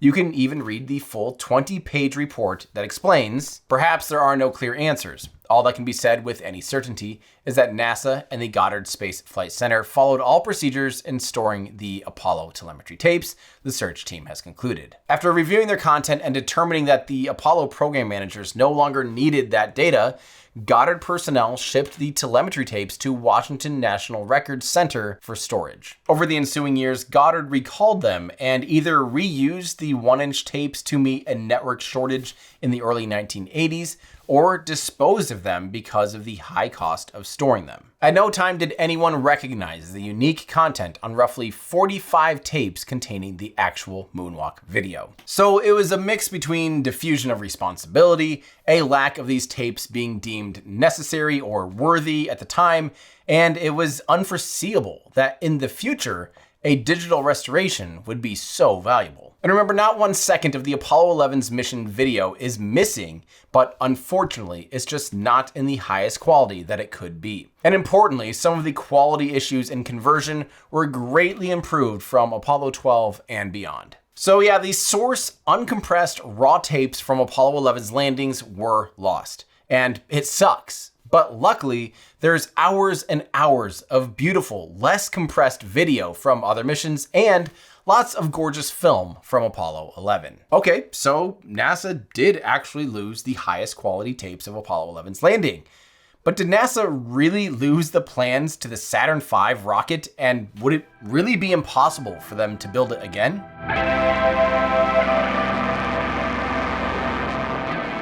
I've read it many times that NASA lost the plans to build the Saturn V and the Apollo spacecraft, and something along the lines of that it'd be impossible to build them again today. Well, that sure sounds convenient, doesn't it? It's quite suspicious that they can't just rebuild them all again today, isn't it? To the best of my knowledge, this idea came from a 1996 book called Mining the Sky by University of Arizona planetary science professor John Lewis, where he says to have been unable to find the Saturn V blueprints and that they were inexplicably lost. Following the publication of that book, Paul Shawcross of NASA's Office of Inspector General clarified that the physical blueprints were no longer kept, but that they recorded and copied every plan and every blueprint on microfiche, which was a popular way to archive information during the Saturn V and Apollo era. And today, thanks to the internet, we can easily find thousands of pages of blueprints, plans, and flight manuals. In fact, they definitely aren't lost. My shower curtain is blueprints of the Saturn V plans. But perhaps most importantly, any aerospace engineer worth their salary could easily reverse engineer and understand completely how the Saturn V works and was built. Now, I should mention here, of course, that the detailed prints that you'd use to actually build a rocket is always going to fall under ITAR, International Traffic in Arms Regulations, and is not publicly available since rockets are formidable weapon delivery systems. But the exact blueprints for the Saturn V and the Apollo spacecraft are still kept, and NASA personnel and others with the right clearances can still access the full blueprints. Okay, so we have the plans, so why can't we just rebuild them and do these missions again today? Well, NASA can't build the Saturn V and the Apollo spacecraft today for the same reason that Ford can't just build a 1968 Mustang today.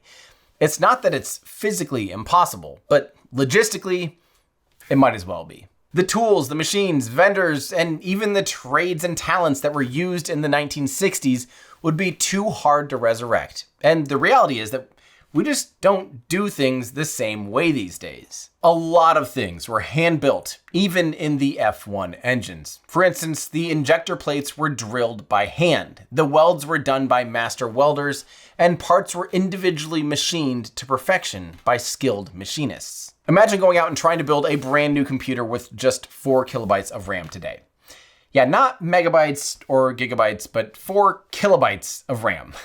Or imagine trying to do core rope memory, where the data on the computer is literally hand woven into read-only memory. Why would you intentionally go back to primitive, archaic technology when we have things like carbon fiber, 3D printing, CAD, and modern microprocessors, etc., etc., etc.?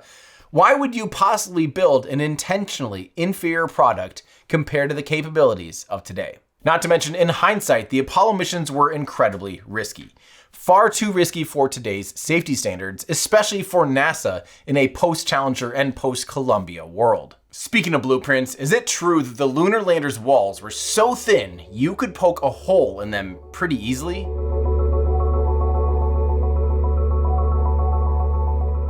I've heard a horrifying fact about the lunar lander that has literally kept me up at night thinking about a worst case scenario. I remember hearing that the hull was made of paper-thin aluminum and that you could poke a hole through it with a screwdriver. Is this true?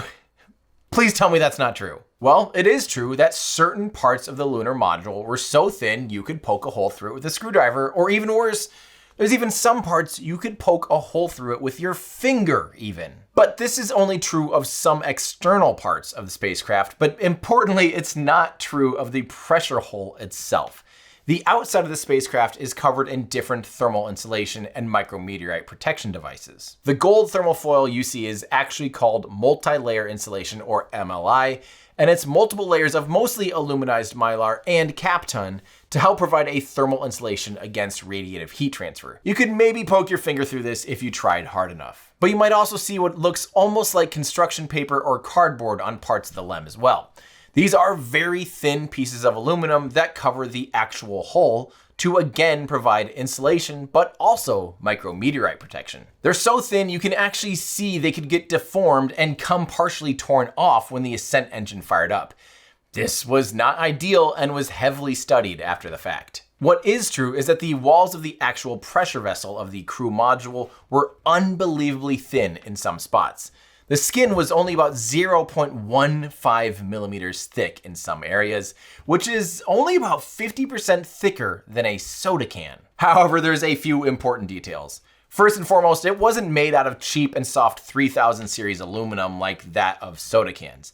It was made out of heat-treated 2219 and 7075 aluminum alloys that are expensive, extremely high strength, and hard to manufacture. Another very important detail is that the pressure vessel was ribbed.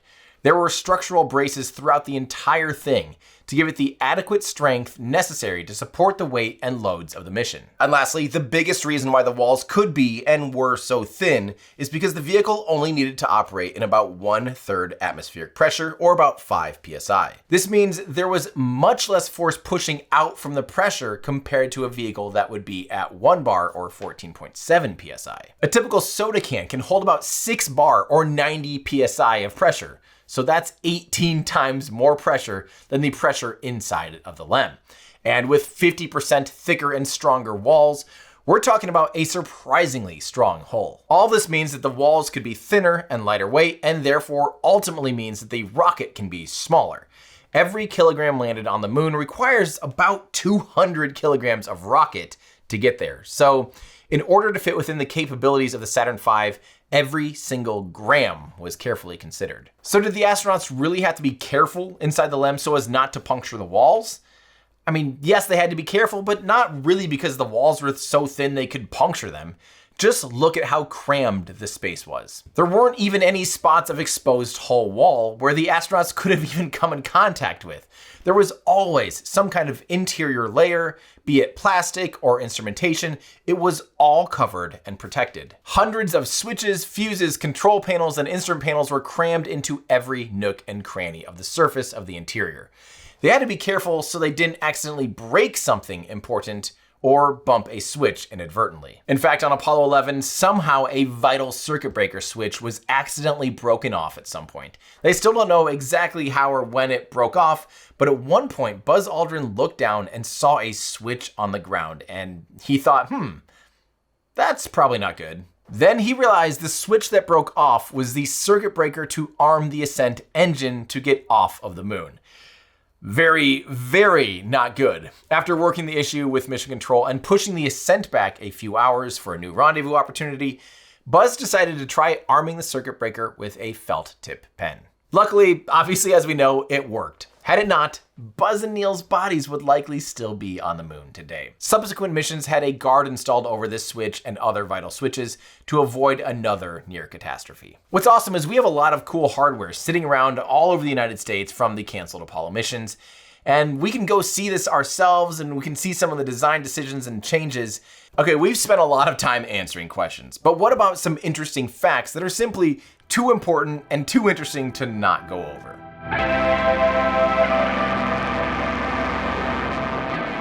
Okay, as we've seen, a lot of things look unusual on the moon, and many of these oddities stir up questions and conspiracies.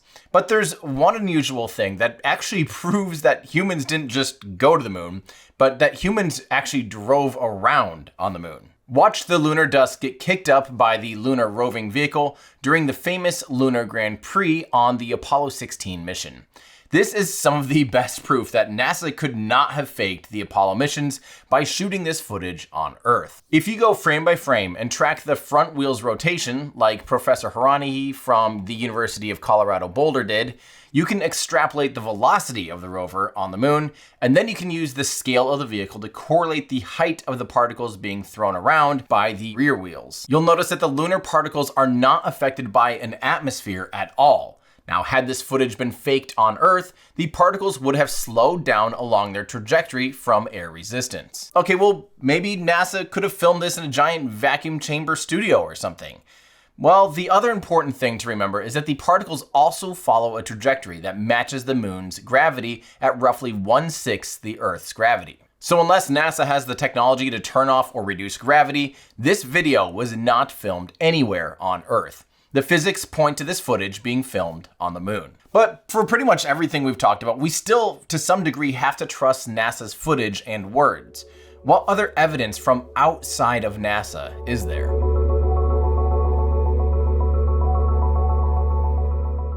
Why don't we just point a really powerful telescope at the moon and see if we can see the landing sites?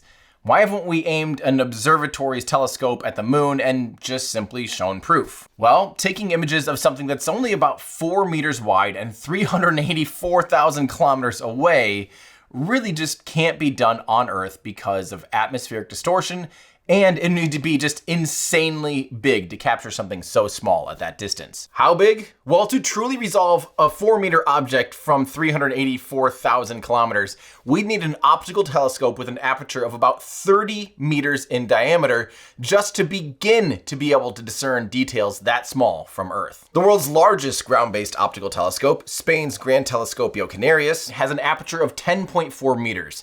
So you'd need a ground-based telescope with about 10 times the area to come close to being able to actually see the lunar lander with enough resolution to tell it's not just a boulder. Okay, but what about using Hubble or James Webb Space Telescopes? Well, unfortunately, Hubble can't do it. Hubble is in low Earth orbit only about 500 kilometers above the Earth.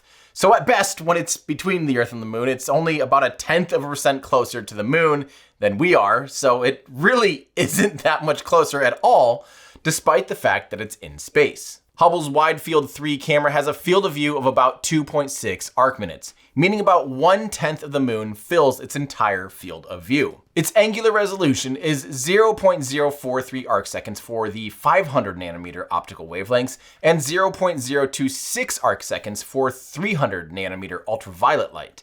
With its Wide Field Camera 3, it can resolve down to that 0.04 arc seconds per pixel. So the lunar lander would only take up a very small portion of a single pixel.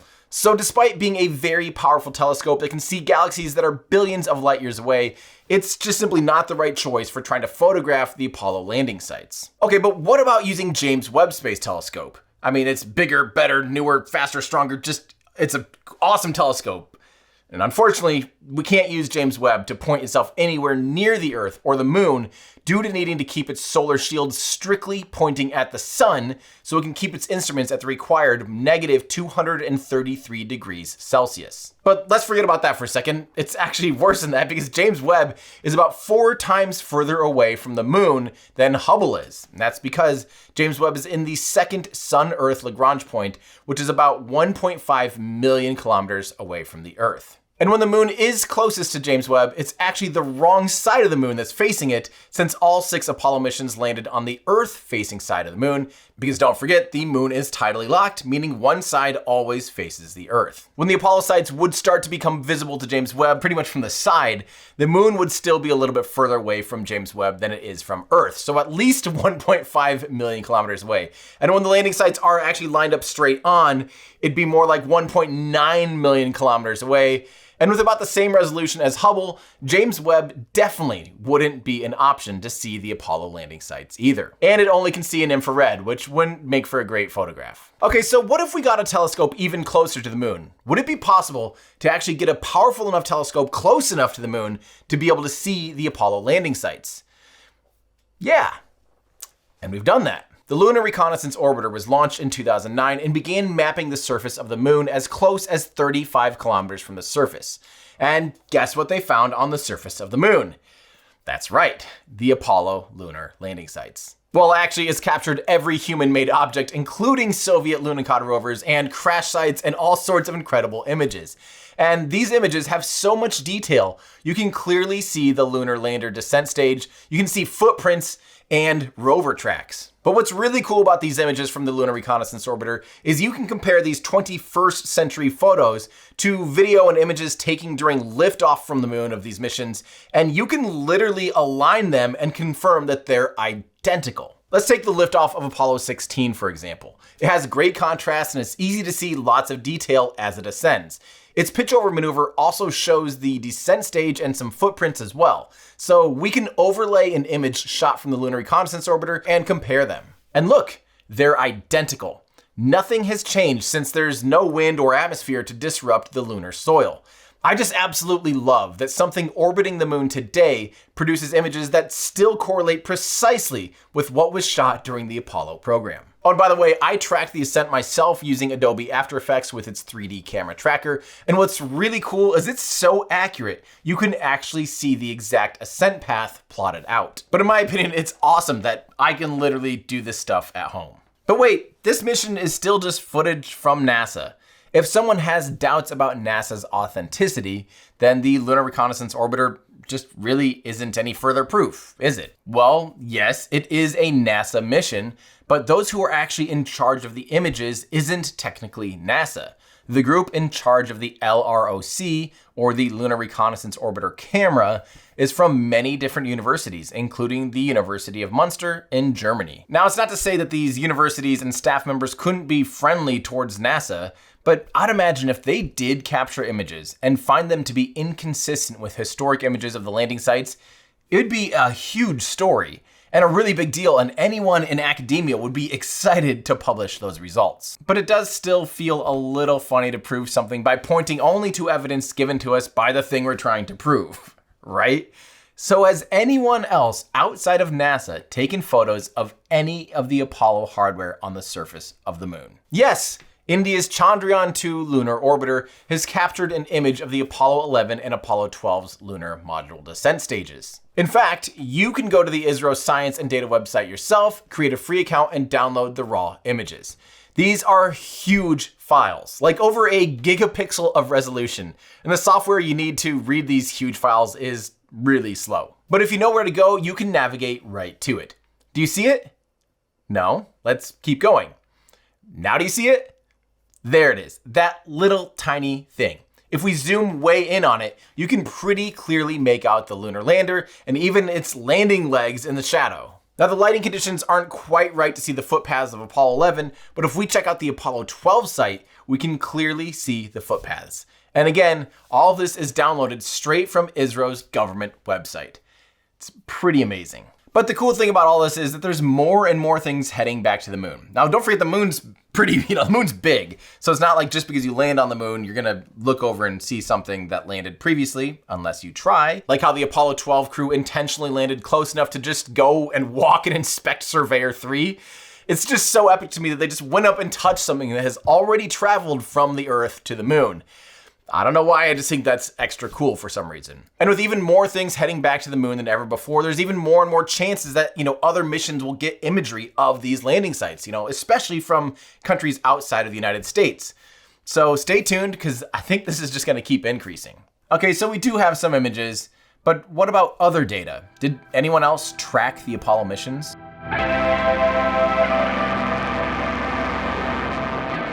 Of course, there were people outside of NASA who tracked the Apollo missions. Just like how the United States tracked Soviet missions, the Soviets tracked NASA missions. The Soviet Union was actually the leader in spaceflight technology, having beat the United States in almost every imaginable way. From the first satellite in orbit, to the first human in space and in orbit, to the first extravehicular activity, the Soviets were way ahead. And this also means the Soviets had similar technology to the United States when it came to tracking spacecraft.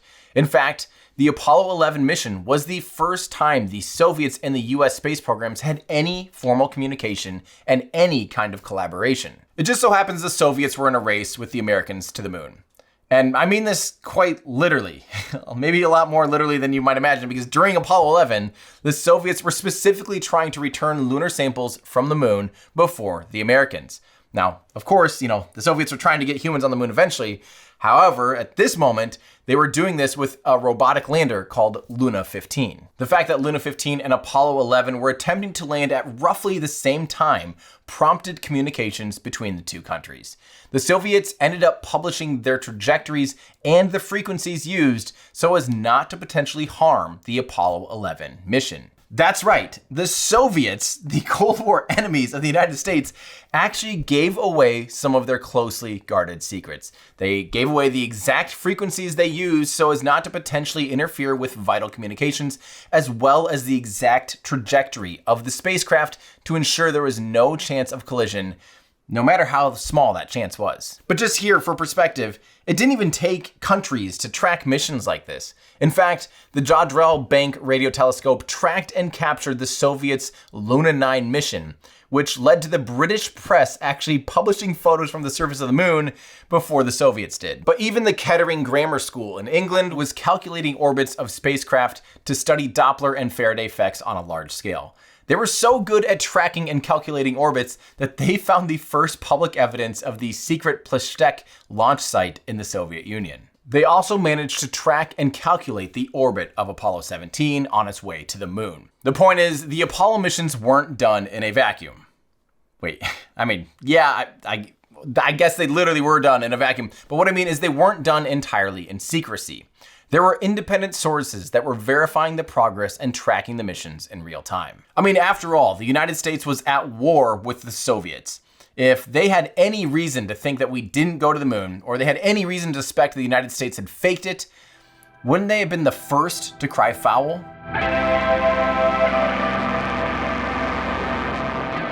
Perhaps one of the biggest proofs to me that the United States took humans to the moon during the Apollo program is that the Soviet Union didn't deny it. In fact, beyond the cooperation of ensuring that the Luna 15 mission didn't interfere with the Apollo 11 mission, the Soviets also offered to cooperate in a rescue mission of the Apollo 13 crew had that been necessary. Not only did they send 4 ships out towards the approximate landing areas, a premier from the Soviet Union told the United States that the Soviet government gave an order to all Soviet citizens and armed forces to use all necessary means to assist in a rescue if necessary. If the Soviets had any reason to suspect these missions were at all fake, even if a part of the missions were exaggerated or false, you'd better believe an act of cooperation like this simply would not have happened, and instead, they would have been blowing the whistle. And even recently, amidst new tensions between the United States and Russia, the head of Russia's space agency, Yuri Borisov, made a public statement that Russian scientists examined a sample of lunar soil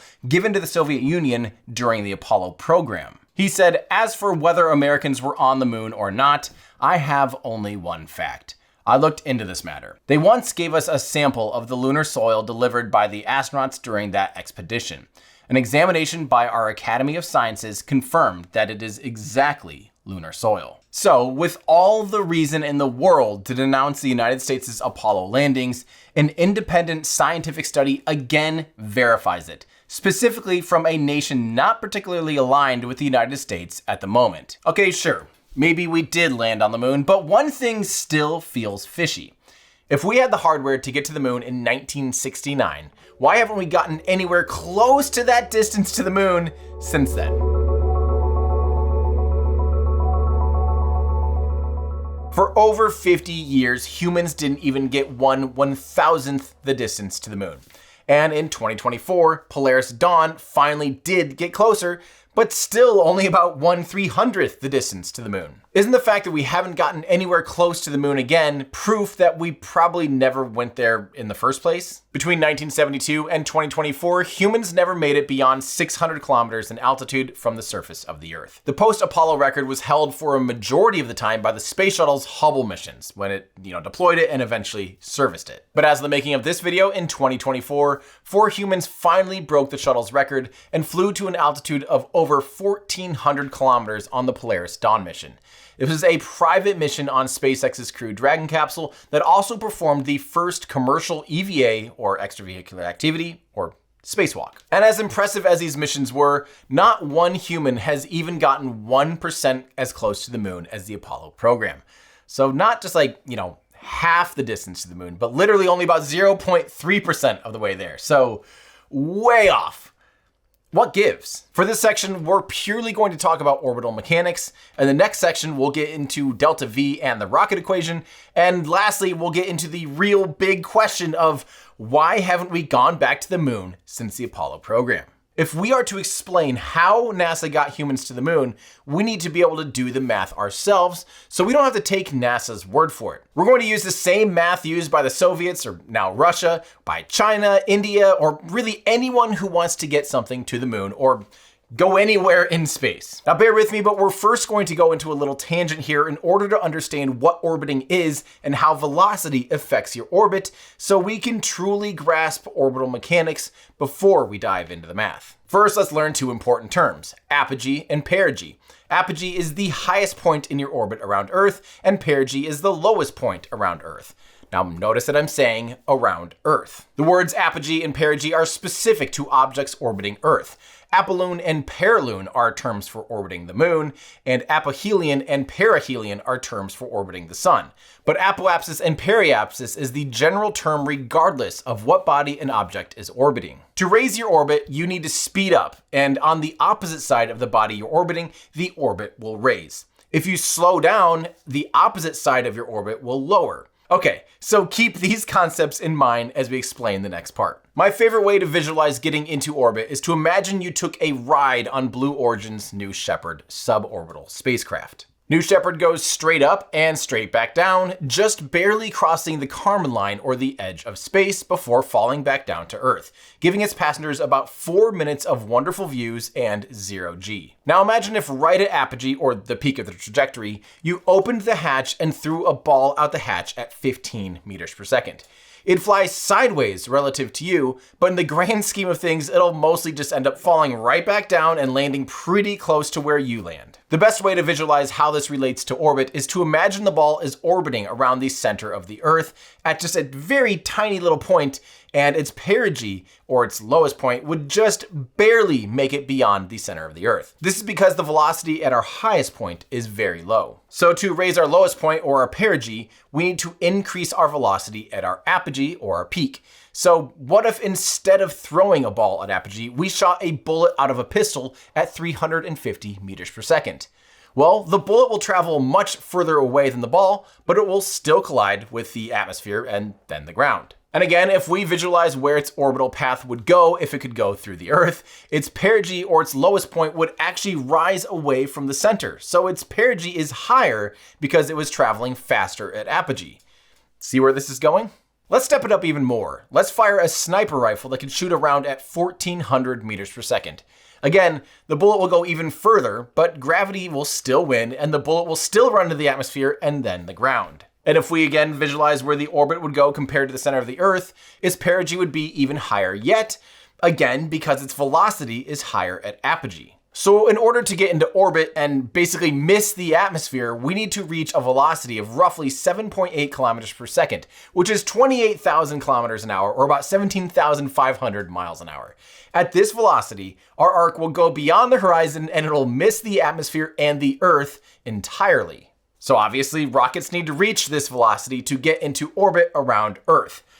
Okay, now that we have that, now we're in low Earth orbit, we need to raise our orbit to get out to the moon. The moon is about 384,000 kilometers from Earth. And let's imagine that we are starting at a low Earth orbit altitude of 300 kilometers and our velocity is 7.8 kilometers per second. How much do you think we need to speed up in order to raise our orbit to have its apogee reach all the way out to where the moon's orbit is?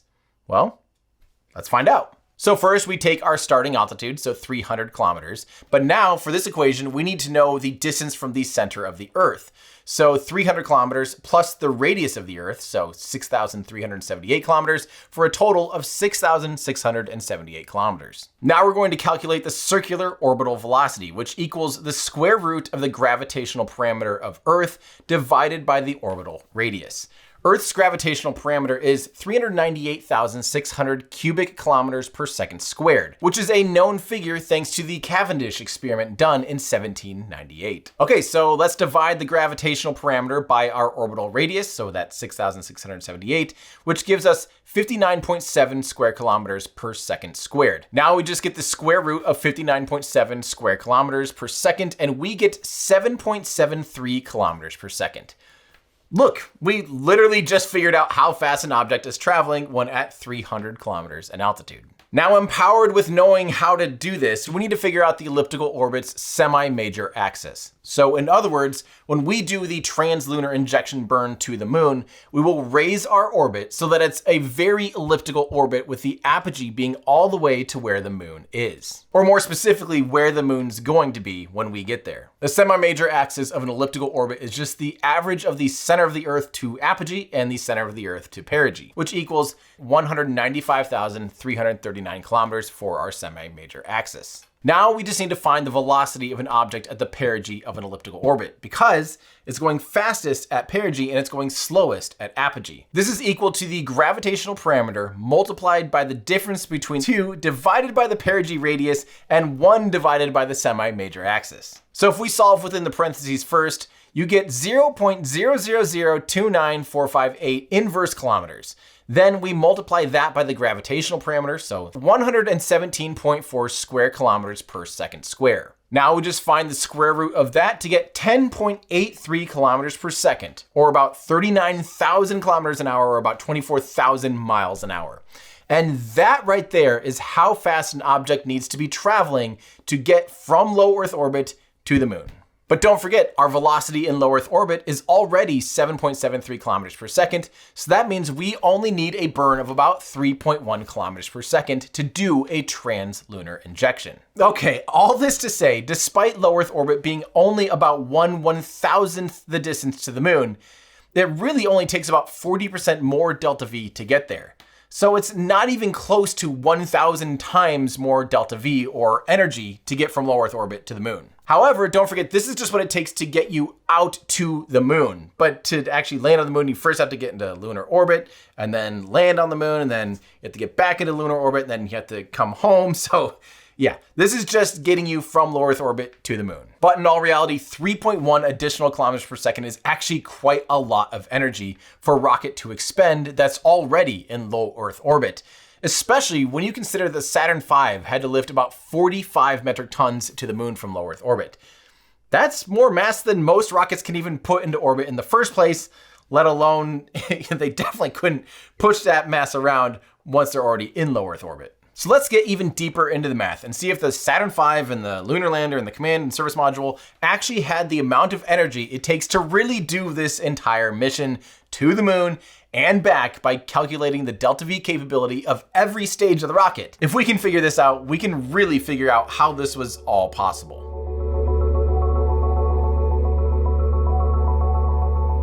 There's no denying that NASA launched 13 Saturn V rockets, and 11 of those had humans on board.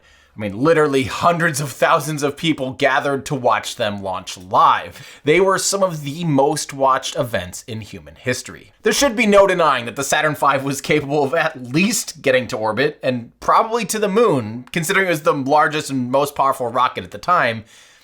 But that said, do the numbers actually add up? If you were to reverse engineer the rocket, does it really have what it takes to get people to the moon, and more importantly, get them back home? Now, naysayers might say something like, well, it'd be easy to fudge these numbers or falsify these capabilities, but actually it's easy to verify the numbers that we'll be using here in this section. Because first off, you can't falsify the dimensions when these objects still physically exist in museums where you can measure and figure out all the volumes of the tanks, and when you combine those with known figures for the materials and the densities of the propellants, you can validate the numbers quite easily. Now, when it comes to engines, it does get a little bit tougher to directly validate the figures. I mean, we can't just go grab an F1 engine and set it up on a test stand and fire it and see how much thrust it produces. But I will say that engines like the F1 or even the J2 on the Saturn V are actually pretty modest performing engines, at least in today's standards. I mean, the F1, although it's large and high in thrust, is actually pretty poor in terms of efficiency. And it's the same thing with the J2. It was a very decent engine. It was high thrust for a Hydrolox engine, but it was actually pretty poor efficiency-wise compared to engines that are operating today. So it's not like the engines on the Saturn V, were just really anything outside of ordinary in terms of, I guess, anything other than sheer scale. Okay, now in this section, we're going to dive deep into the rocket equation to solve delta V, or the change in velocity. Now you can think of delta V like the range of a car. So basically a combination of how efficient is the engine and how big is the gas tank. To help make learning delta V easy, let's start off with a single stage suborbital rocket, the Redstone rocket with the Mercury capsule on top. Okay, so to solve for delta V, we need to know our wet mass, or our starting mass, which is how heavy the rocket is when fully fueled, or at least how heavy it is at the start of our burn that we're trying to calculate. And we need to know our dry mass, or the final mass, which is how heavy it is when it's empty or at the end of the burn that we're trying to calculate. But it does need to include the mass of the payload, or any stage on top of it that has propellant not being utilized in the burn. Then we need to know the performance of the engine based on its exhaust gas velocity in meters per second, which we can convert from the more commonly published figure, which is specific impulse, by just simply multiplying it by 9.8. Then we just take that exhaust gas velocity times the natural log of the wet mass divided by the dry mass, and we get the delta V. Now I should point out here again that delta V isn't a fixed number for each rocket. It depends on the payload mass.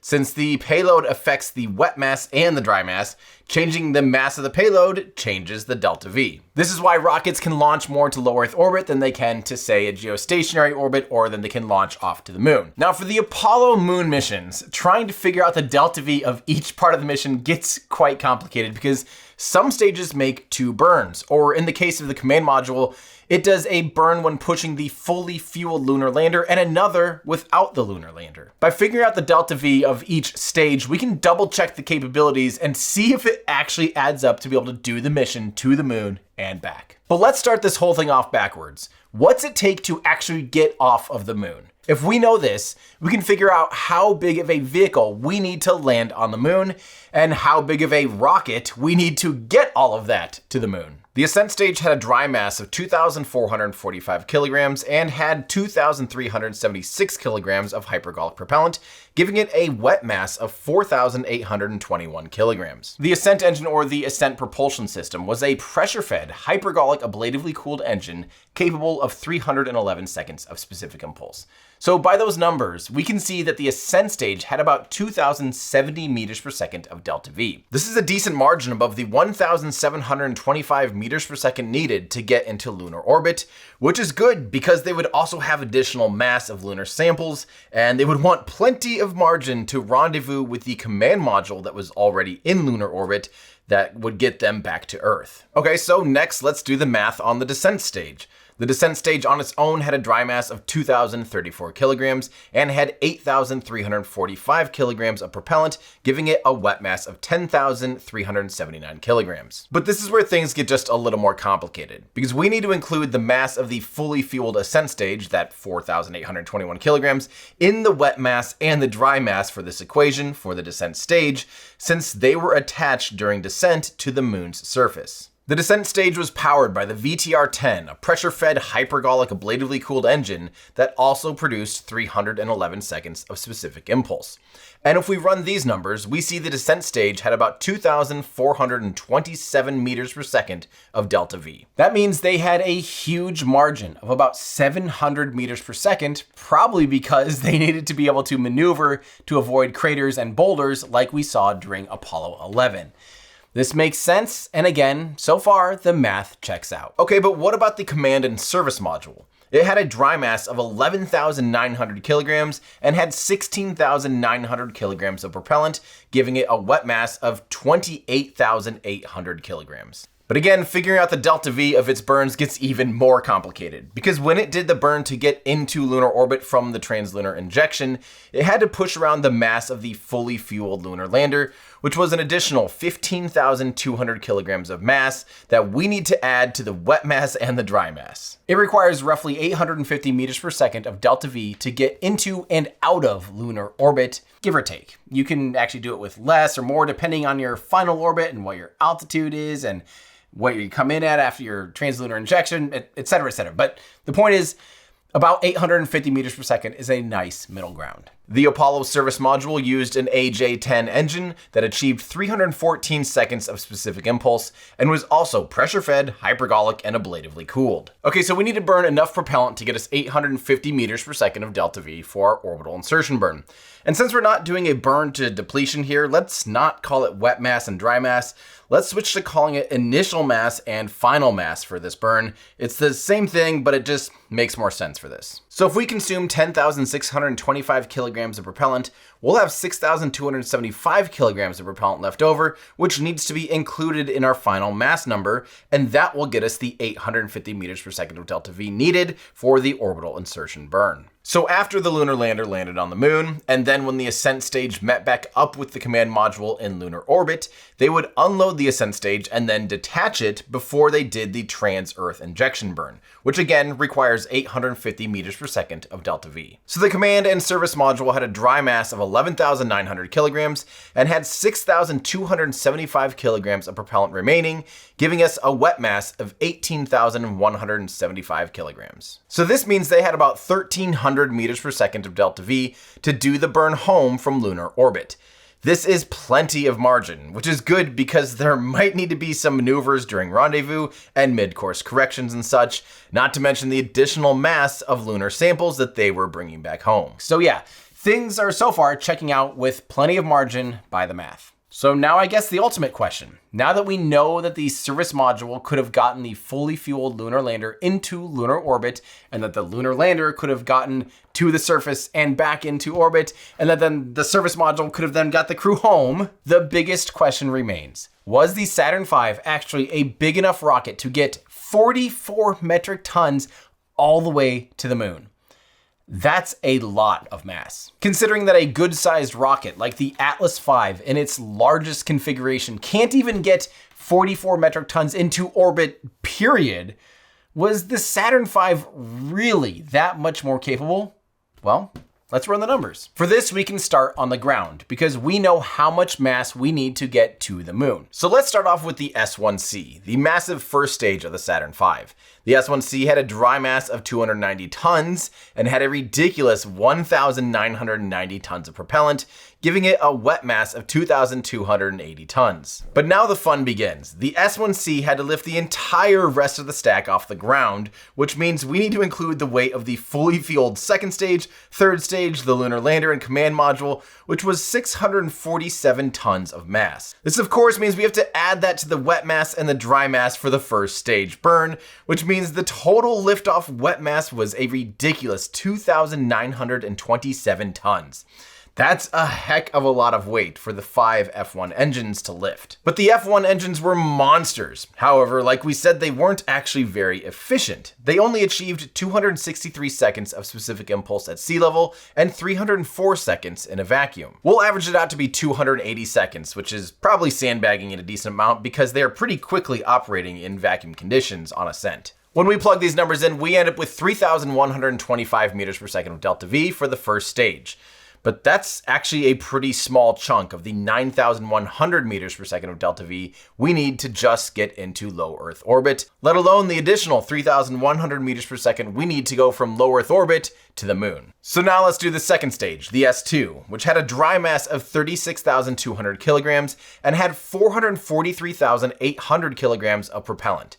But it still had to push around the third stage, lander, and the command module, which was 167,000 kilograms that we need to account for in the wet mass and the dry mass. Luckily, the S2 had more efficient J2 engines, which achieved 420 seconds of specific impulse thanks to it running on hydrolox. This gave the second stage 4,766 meters per second of delta V.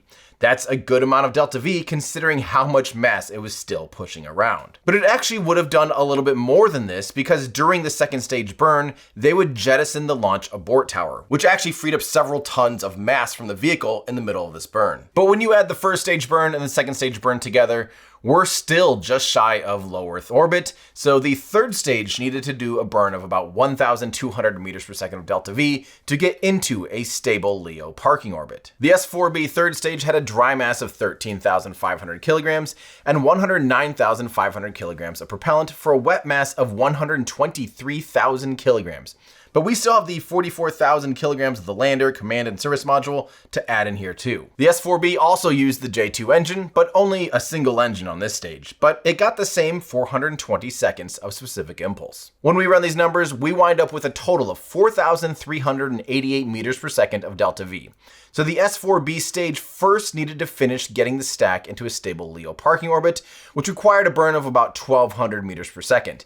But then it has to do the all-important task of performing the translunar injection burn. The translunar injection burn required 3,100 meters per second of delta V to raise the orbit to get on a trajectory to the moon.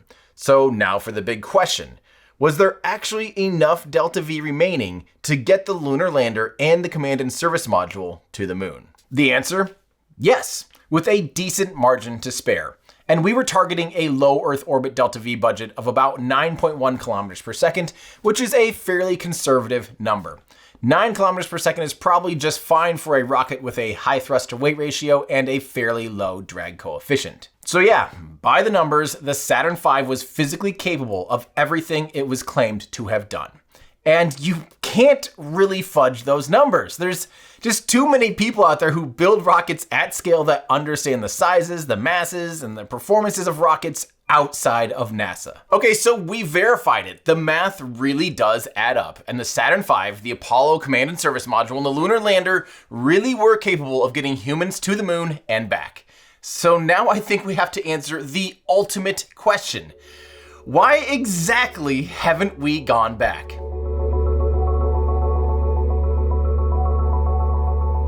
There's a lot of genuinely great questions about why we haven't gone back to the moon since the Apollo program.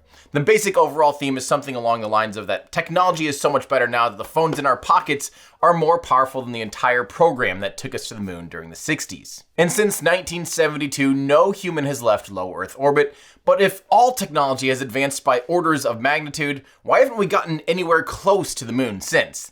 This is the ultimate question, and I too get frustrated by this fact. How did we lose this ability? Getting to the moon seems to be the one technology that we as a species seem to have just lost. What's the deal? Well, first, let's actually address that idea that the Saturn V and the Apollo capsule and lander is the one technology that we seem to have lost. Well, this is actually pretty far from true. There's a lot of technologies we've lost. We no longer have supersonic airliners. There used to be 2 in operation, and they are no longer flying because of economics and safety. We also no longer have massive and luxurious transatlantic zeppelins. You used to be able to buy a ticket to fly in a cruise ship that was in the sky.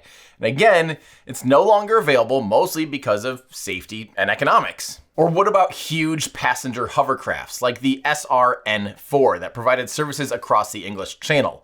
Again, that's another technology that was awesome that just isn't considered economical and maybe not the safest option. Do you notice a theme? Okay, sure, but that still doesn't excuse the fact that we never went back. So, why haven't we gone back to the moon in over 50 years? The short answer is money. The longer answer is money, safety, red tape, and politics, but it all stems from public support and interest. Apollo 11 was one of the most watched live television events in human history. And because us humans apparently have the attention spans of donkeys, the next mission, Apollo 12, already saw such a decrease in viewership that most channels decided just to not even air it at all. From one of the most popular and viewed things of all time to continuing just regular scheduled programming of Bonanza, The Ed Sullivan Show, and The Brady Bunch in just one mission and only about 4 months of time. The sad reality is, once history had been made, no one really seemed to care after that. Along with this lack of public interest was a decrease in budget. NASA's budget peaked in 1966 at the height of the Apollo program's development, receiving 4.41% of federal budget. By the end of the Apollo program in 1972, that number was already down to just 1.48%. What's absolutely crazy for me to think about is that the public interest in the program grew so low so quickly, the Apollo program didn't even get to finish. Apollo was actually funded all the way through Apollo 20, and the hardware existed and it was pretty much ready to go. What a shame.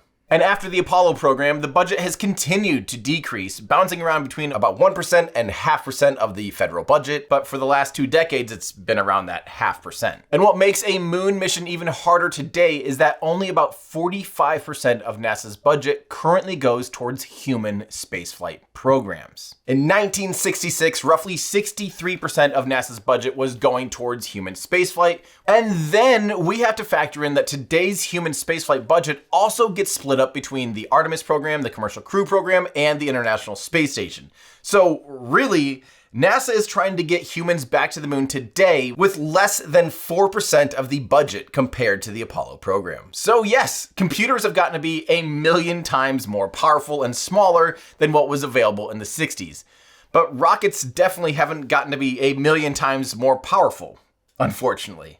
The avionics and the computers of the Apollo command module and the lunar lander, although they were heavy and slow and super underpowered by today's standards, they really only took up a relatively small fraction of the dry mass of the vehicles. So even if we could remove the computers entirely, it wouldn't actually affect the performance that much. It's not like you could all of a sudden launch the mission with like 1/3 the size of the rocket and, do it for half the cost today or, anything like that, let alone 1/20th the cost. Because don't forget things like life support and the overall propellant and just the structure and the hull and all of the things that still make it a spacecraft is still extremely heavy. And again, the flight computer and the avionics only make up a relatively small fraction of that mass. So the overall cost and complexity remains mostly the same, even with newer, smaller, lighter, and more powerful computers. So if getting to the moon was too expensive to sustain with over 4% of the federal budget, how are lighter computers going to fix that?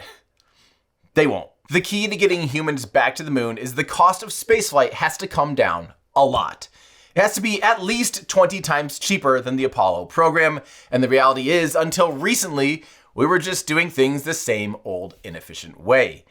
We were never going back to the moon that way again. But here's where the good news comes in. We're in a renaissance of new commercial rockets that are finally lowering the cost of getting things into space.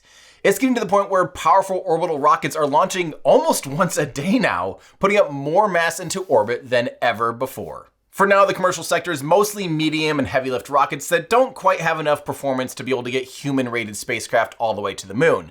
But commercial super heavy lift rockets are being built and tested as we speak. Because it really hadn't been commercially viable to build a super heavy lift rocket previously, but the space economy is growing quickly and it's driving demand for even more mass to space and driving the cost down lower and lower. The key to this reduction in cost has been the advent of inexpensive reusable rockets.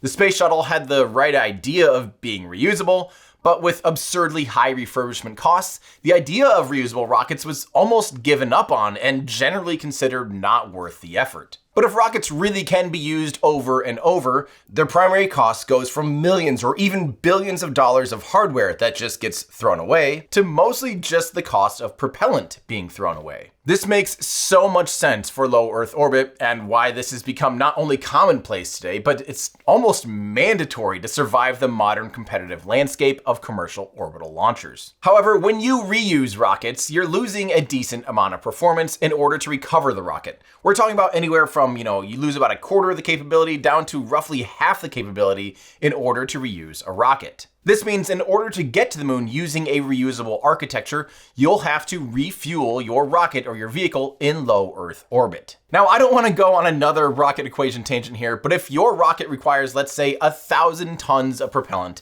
to get your 200-ton spacecraft to the moon, and your payload capacity to LEO is only about 100 tons per launch, it means you might have to do 10 refueling trips to top off your vehicle in low Earth orbit in order to do the rest of the mission.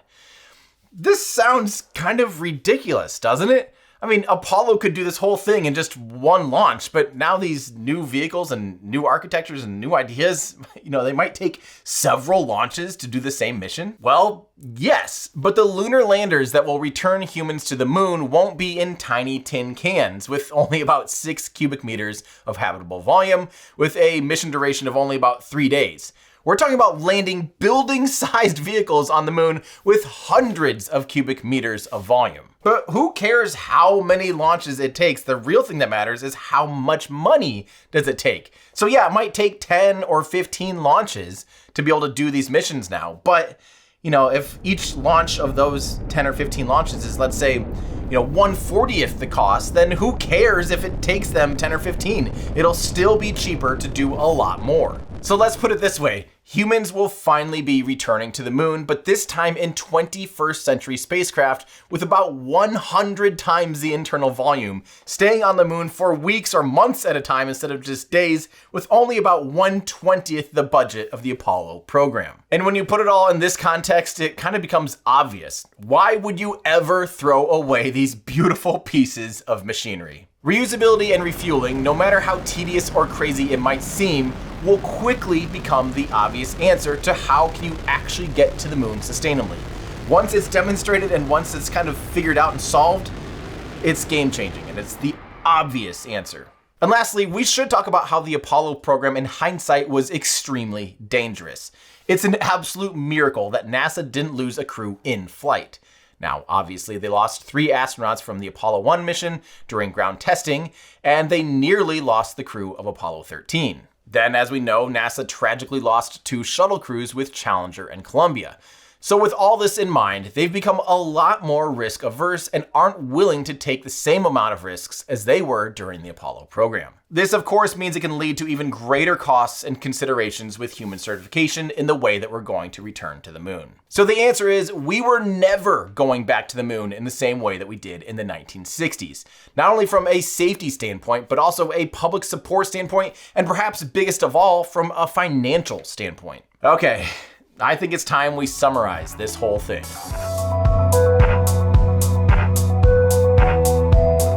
This video was really intended to help you or maybe your friends or family answer questions that you might have about the Apollo program.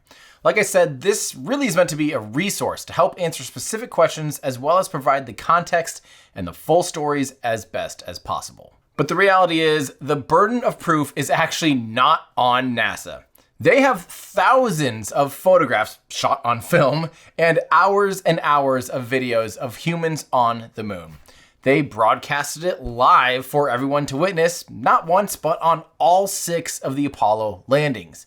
I mean, what more could they have possibly done with the technology at the time? If there are conspiracy theorists that really think there's not the footprints of 12 NASA astronauts on the surface of the moon, then they should just send a probe there and show that there's not footprints on the moon, because we already have mountains and mountains of footage showing that there have been humans on the surface of the moon. There's a sketch from a British TV show called That Mitchell and Webb Look that summarizes this whole thing pretty perfectly.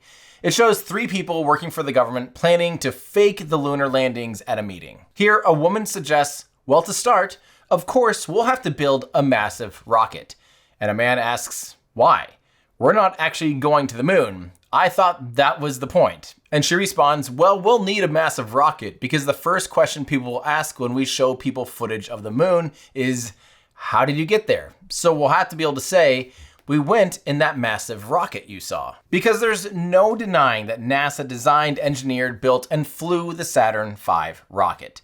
They engineered systems that, if you built them again today using plans from the 1960s, would still work to get humans to and from the moon. If there are flaws in the designs, scientists and engineers would be quick to point out even the smallest things as false.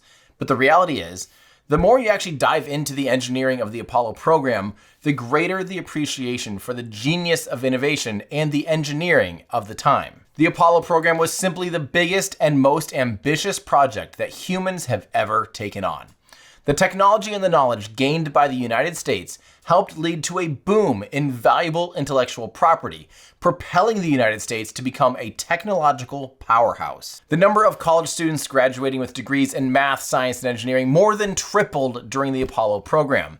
Those people working on things like computers, software, material science, etc., all went on to help build some of the most valuable companies in the world. But beyond all of that, even trying to fake footage of humans on the moon in this day and age still looks off, even with the best techniques and the most advanced CGI. Just look at any movie or high-budget film or show with a moon landing, and it always just looks off. It's a common conspiracy to suggest that filmmaker Stanley Kubrick was actually behind the faking of the moon landings.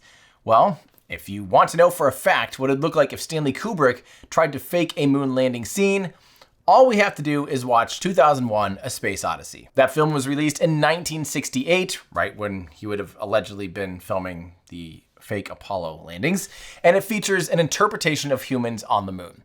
Now, spoiler alert, it looks absolutely nothing like the real thing. And this used the most advanced filming techniques available at the time. At the end of the day, it simply would have been way too hard to both fake the moon landing and physically produce all of the hardware that could have taken people to the moon. It would have simply been far too big of a conspiracy to have 400,000 people work on this program and not have any of them leak the truth. And I think to me, maybe one of the biggest things is the fact that the Soviet Union, the Cold War enemy of the United States, not only never said that, something was up and this seems off, but they actually offered to help out during a few of the Apollo missions. I mean, they would have been the first to try to blow the whistle if they thought something was up. I think Apollo 16 astronaut Charlie Duke probably summarized this whole thing up best with this. If we faked it, why did we fake it 9 times? And we had 6 landings and we went to the moon times. If you're gonna fake it, do it once and shut up. 1969 will forever be earmarked in history as when humans first walked on another celestial body. The Apollo program empowered a nation and inspired the world. It united, it pushed boundaries, it set records, it changed our species forever. I hope this video helped answer some of you or your friends, your family's biggest questions. It was actually a lot of fun for me to make and go this deep down this rabbit hole, but let me know if you have any other thoughts or questions in the comments below. I probably won't ever make another video about this topic or probably any other conspiracies, but it'd still be fun to hear from you. If you enjoyed this video, consider checking out our new 1969 collection, where we celebrate the achievements of the Apollo program with some really cool merch. I believe we're living in a new 1969 era today, with humans building the biggest rockets ever as we prepare to return to the moon. We've got some awesome things in this collection, like this new F1 Saturn V shirt. We've got a Lunar Lander Tour shirt showing all of the Apollo missions and landing locations, an A7L hoodie and sweatpants that match, and it's really cool. We got this Apollo hoodie as well as an awesome new hat and beanie, and this really cool tote bag. Celebrate the Apollo era and this new exciting era by going to everydayastronaut.com/shop. I also owe a huge thank you to our Patreon supporters for helping make content like this possible. If you want to help support the work we do here, head on over to patreon.com/everydayastronaut. Thanks everybody, that's going to do it for me. I'm Tim Dodd, the Everyday Astronaut, bringing space down to Earth for everyday people.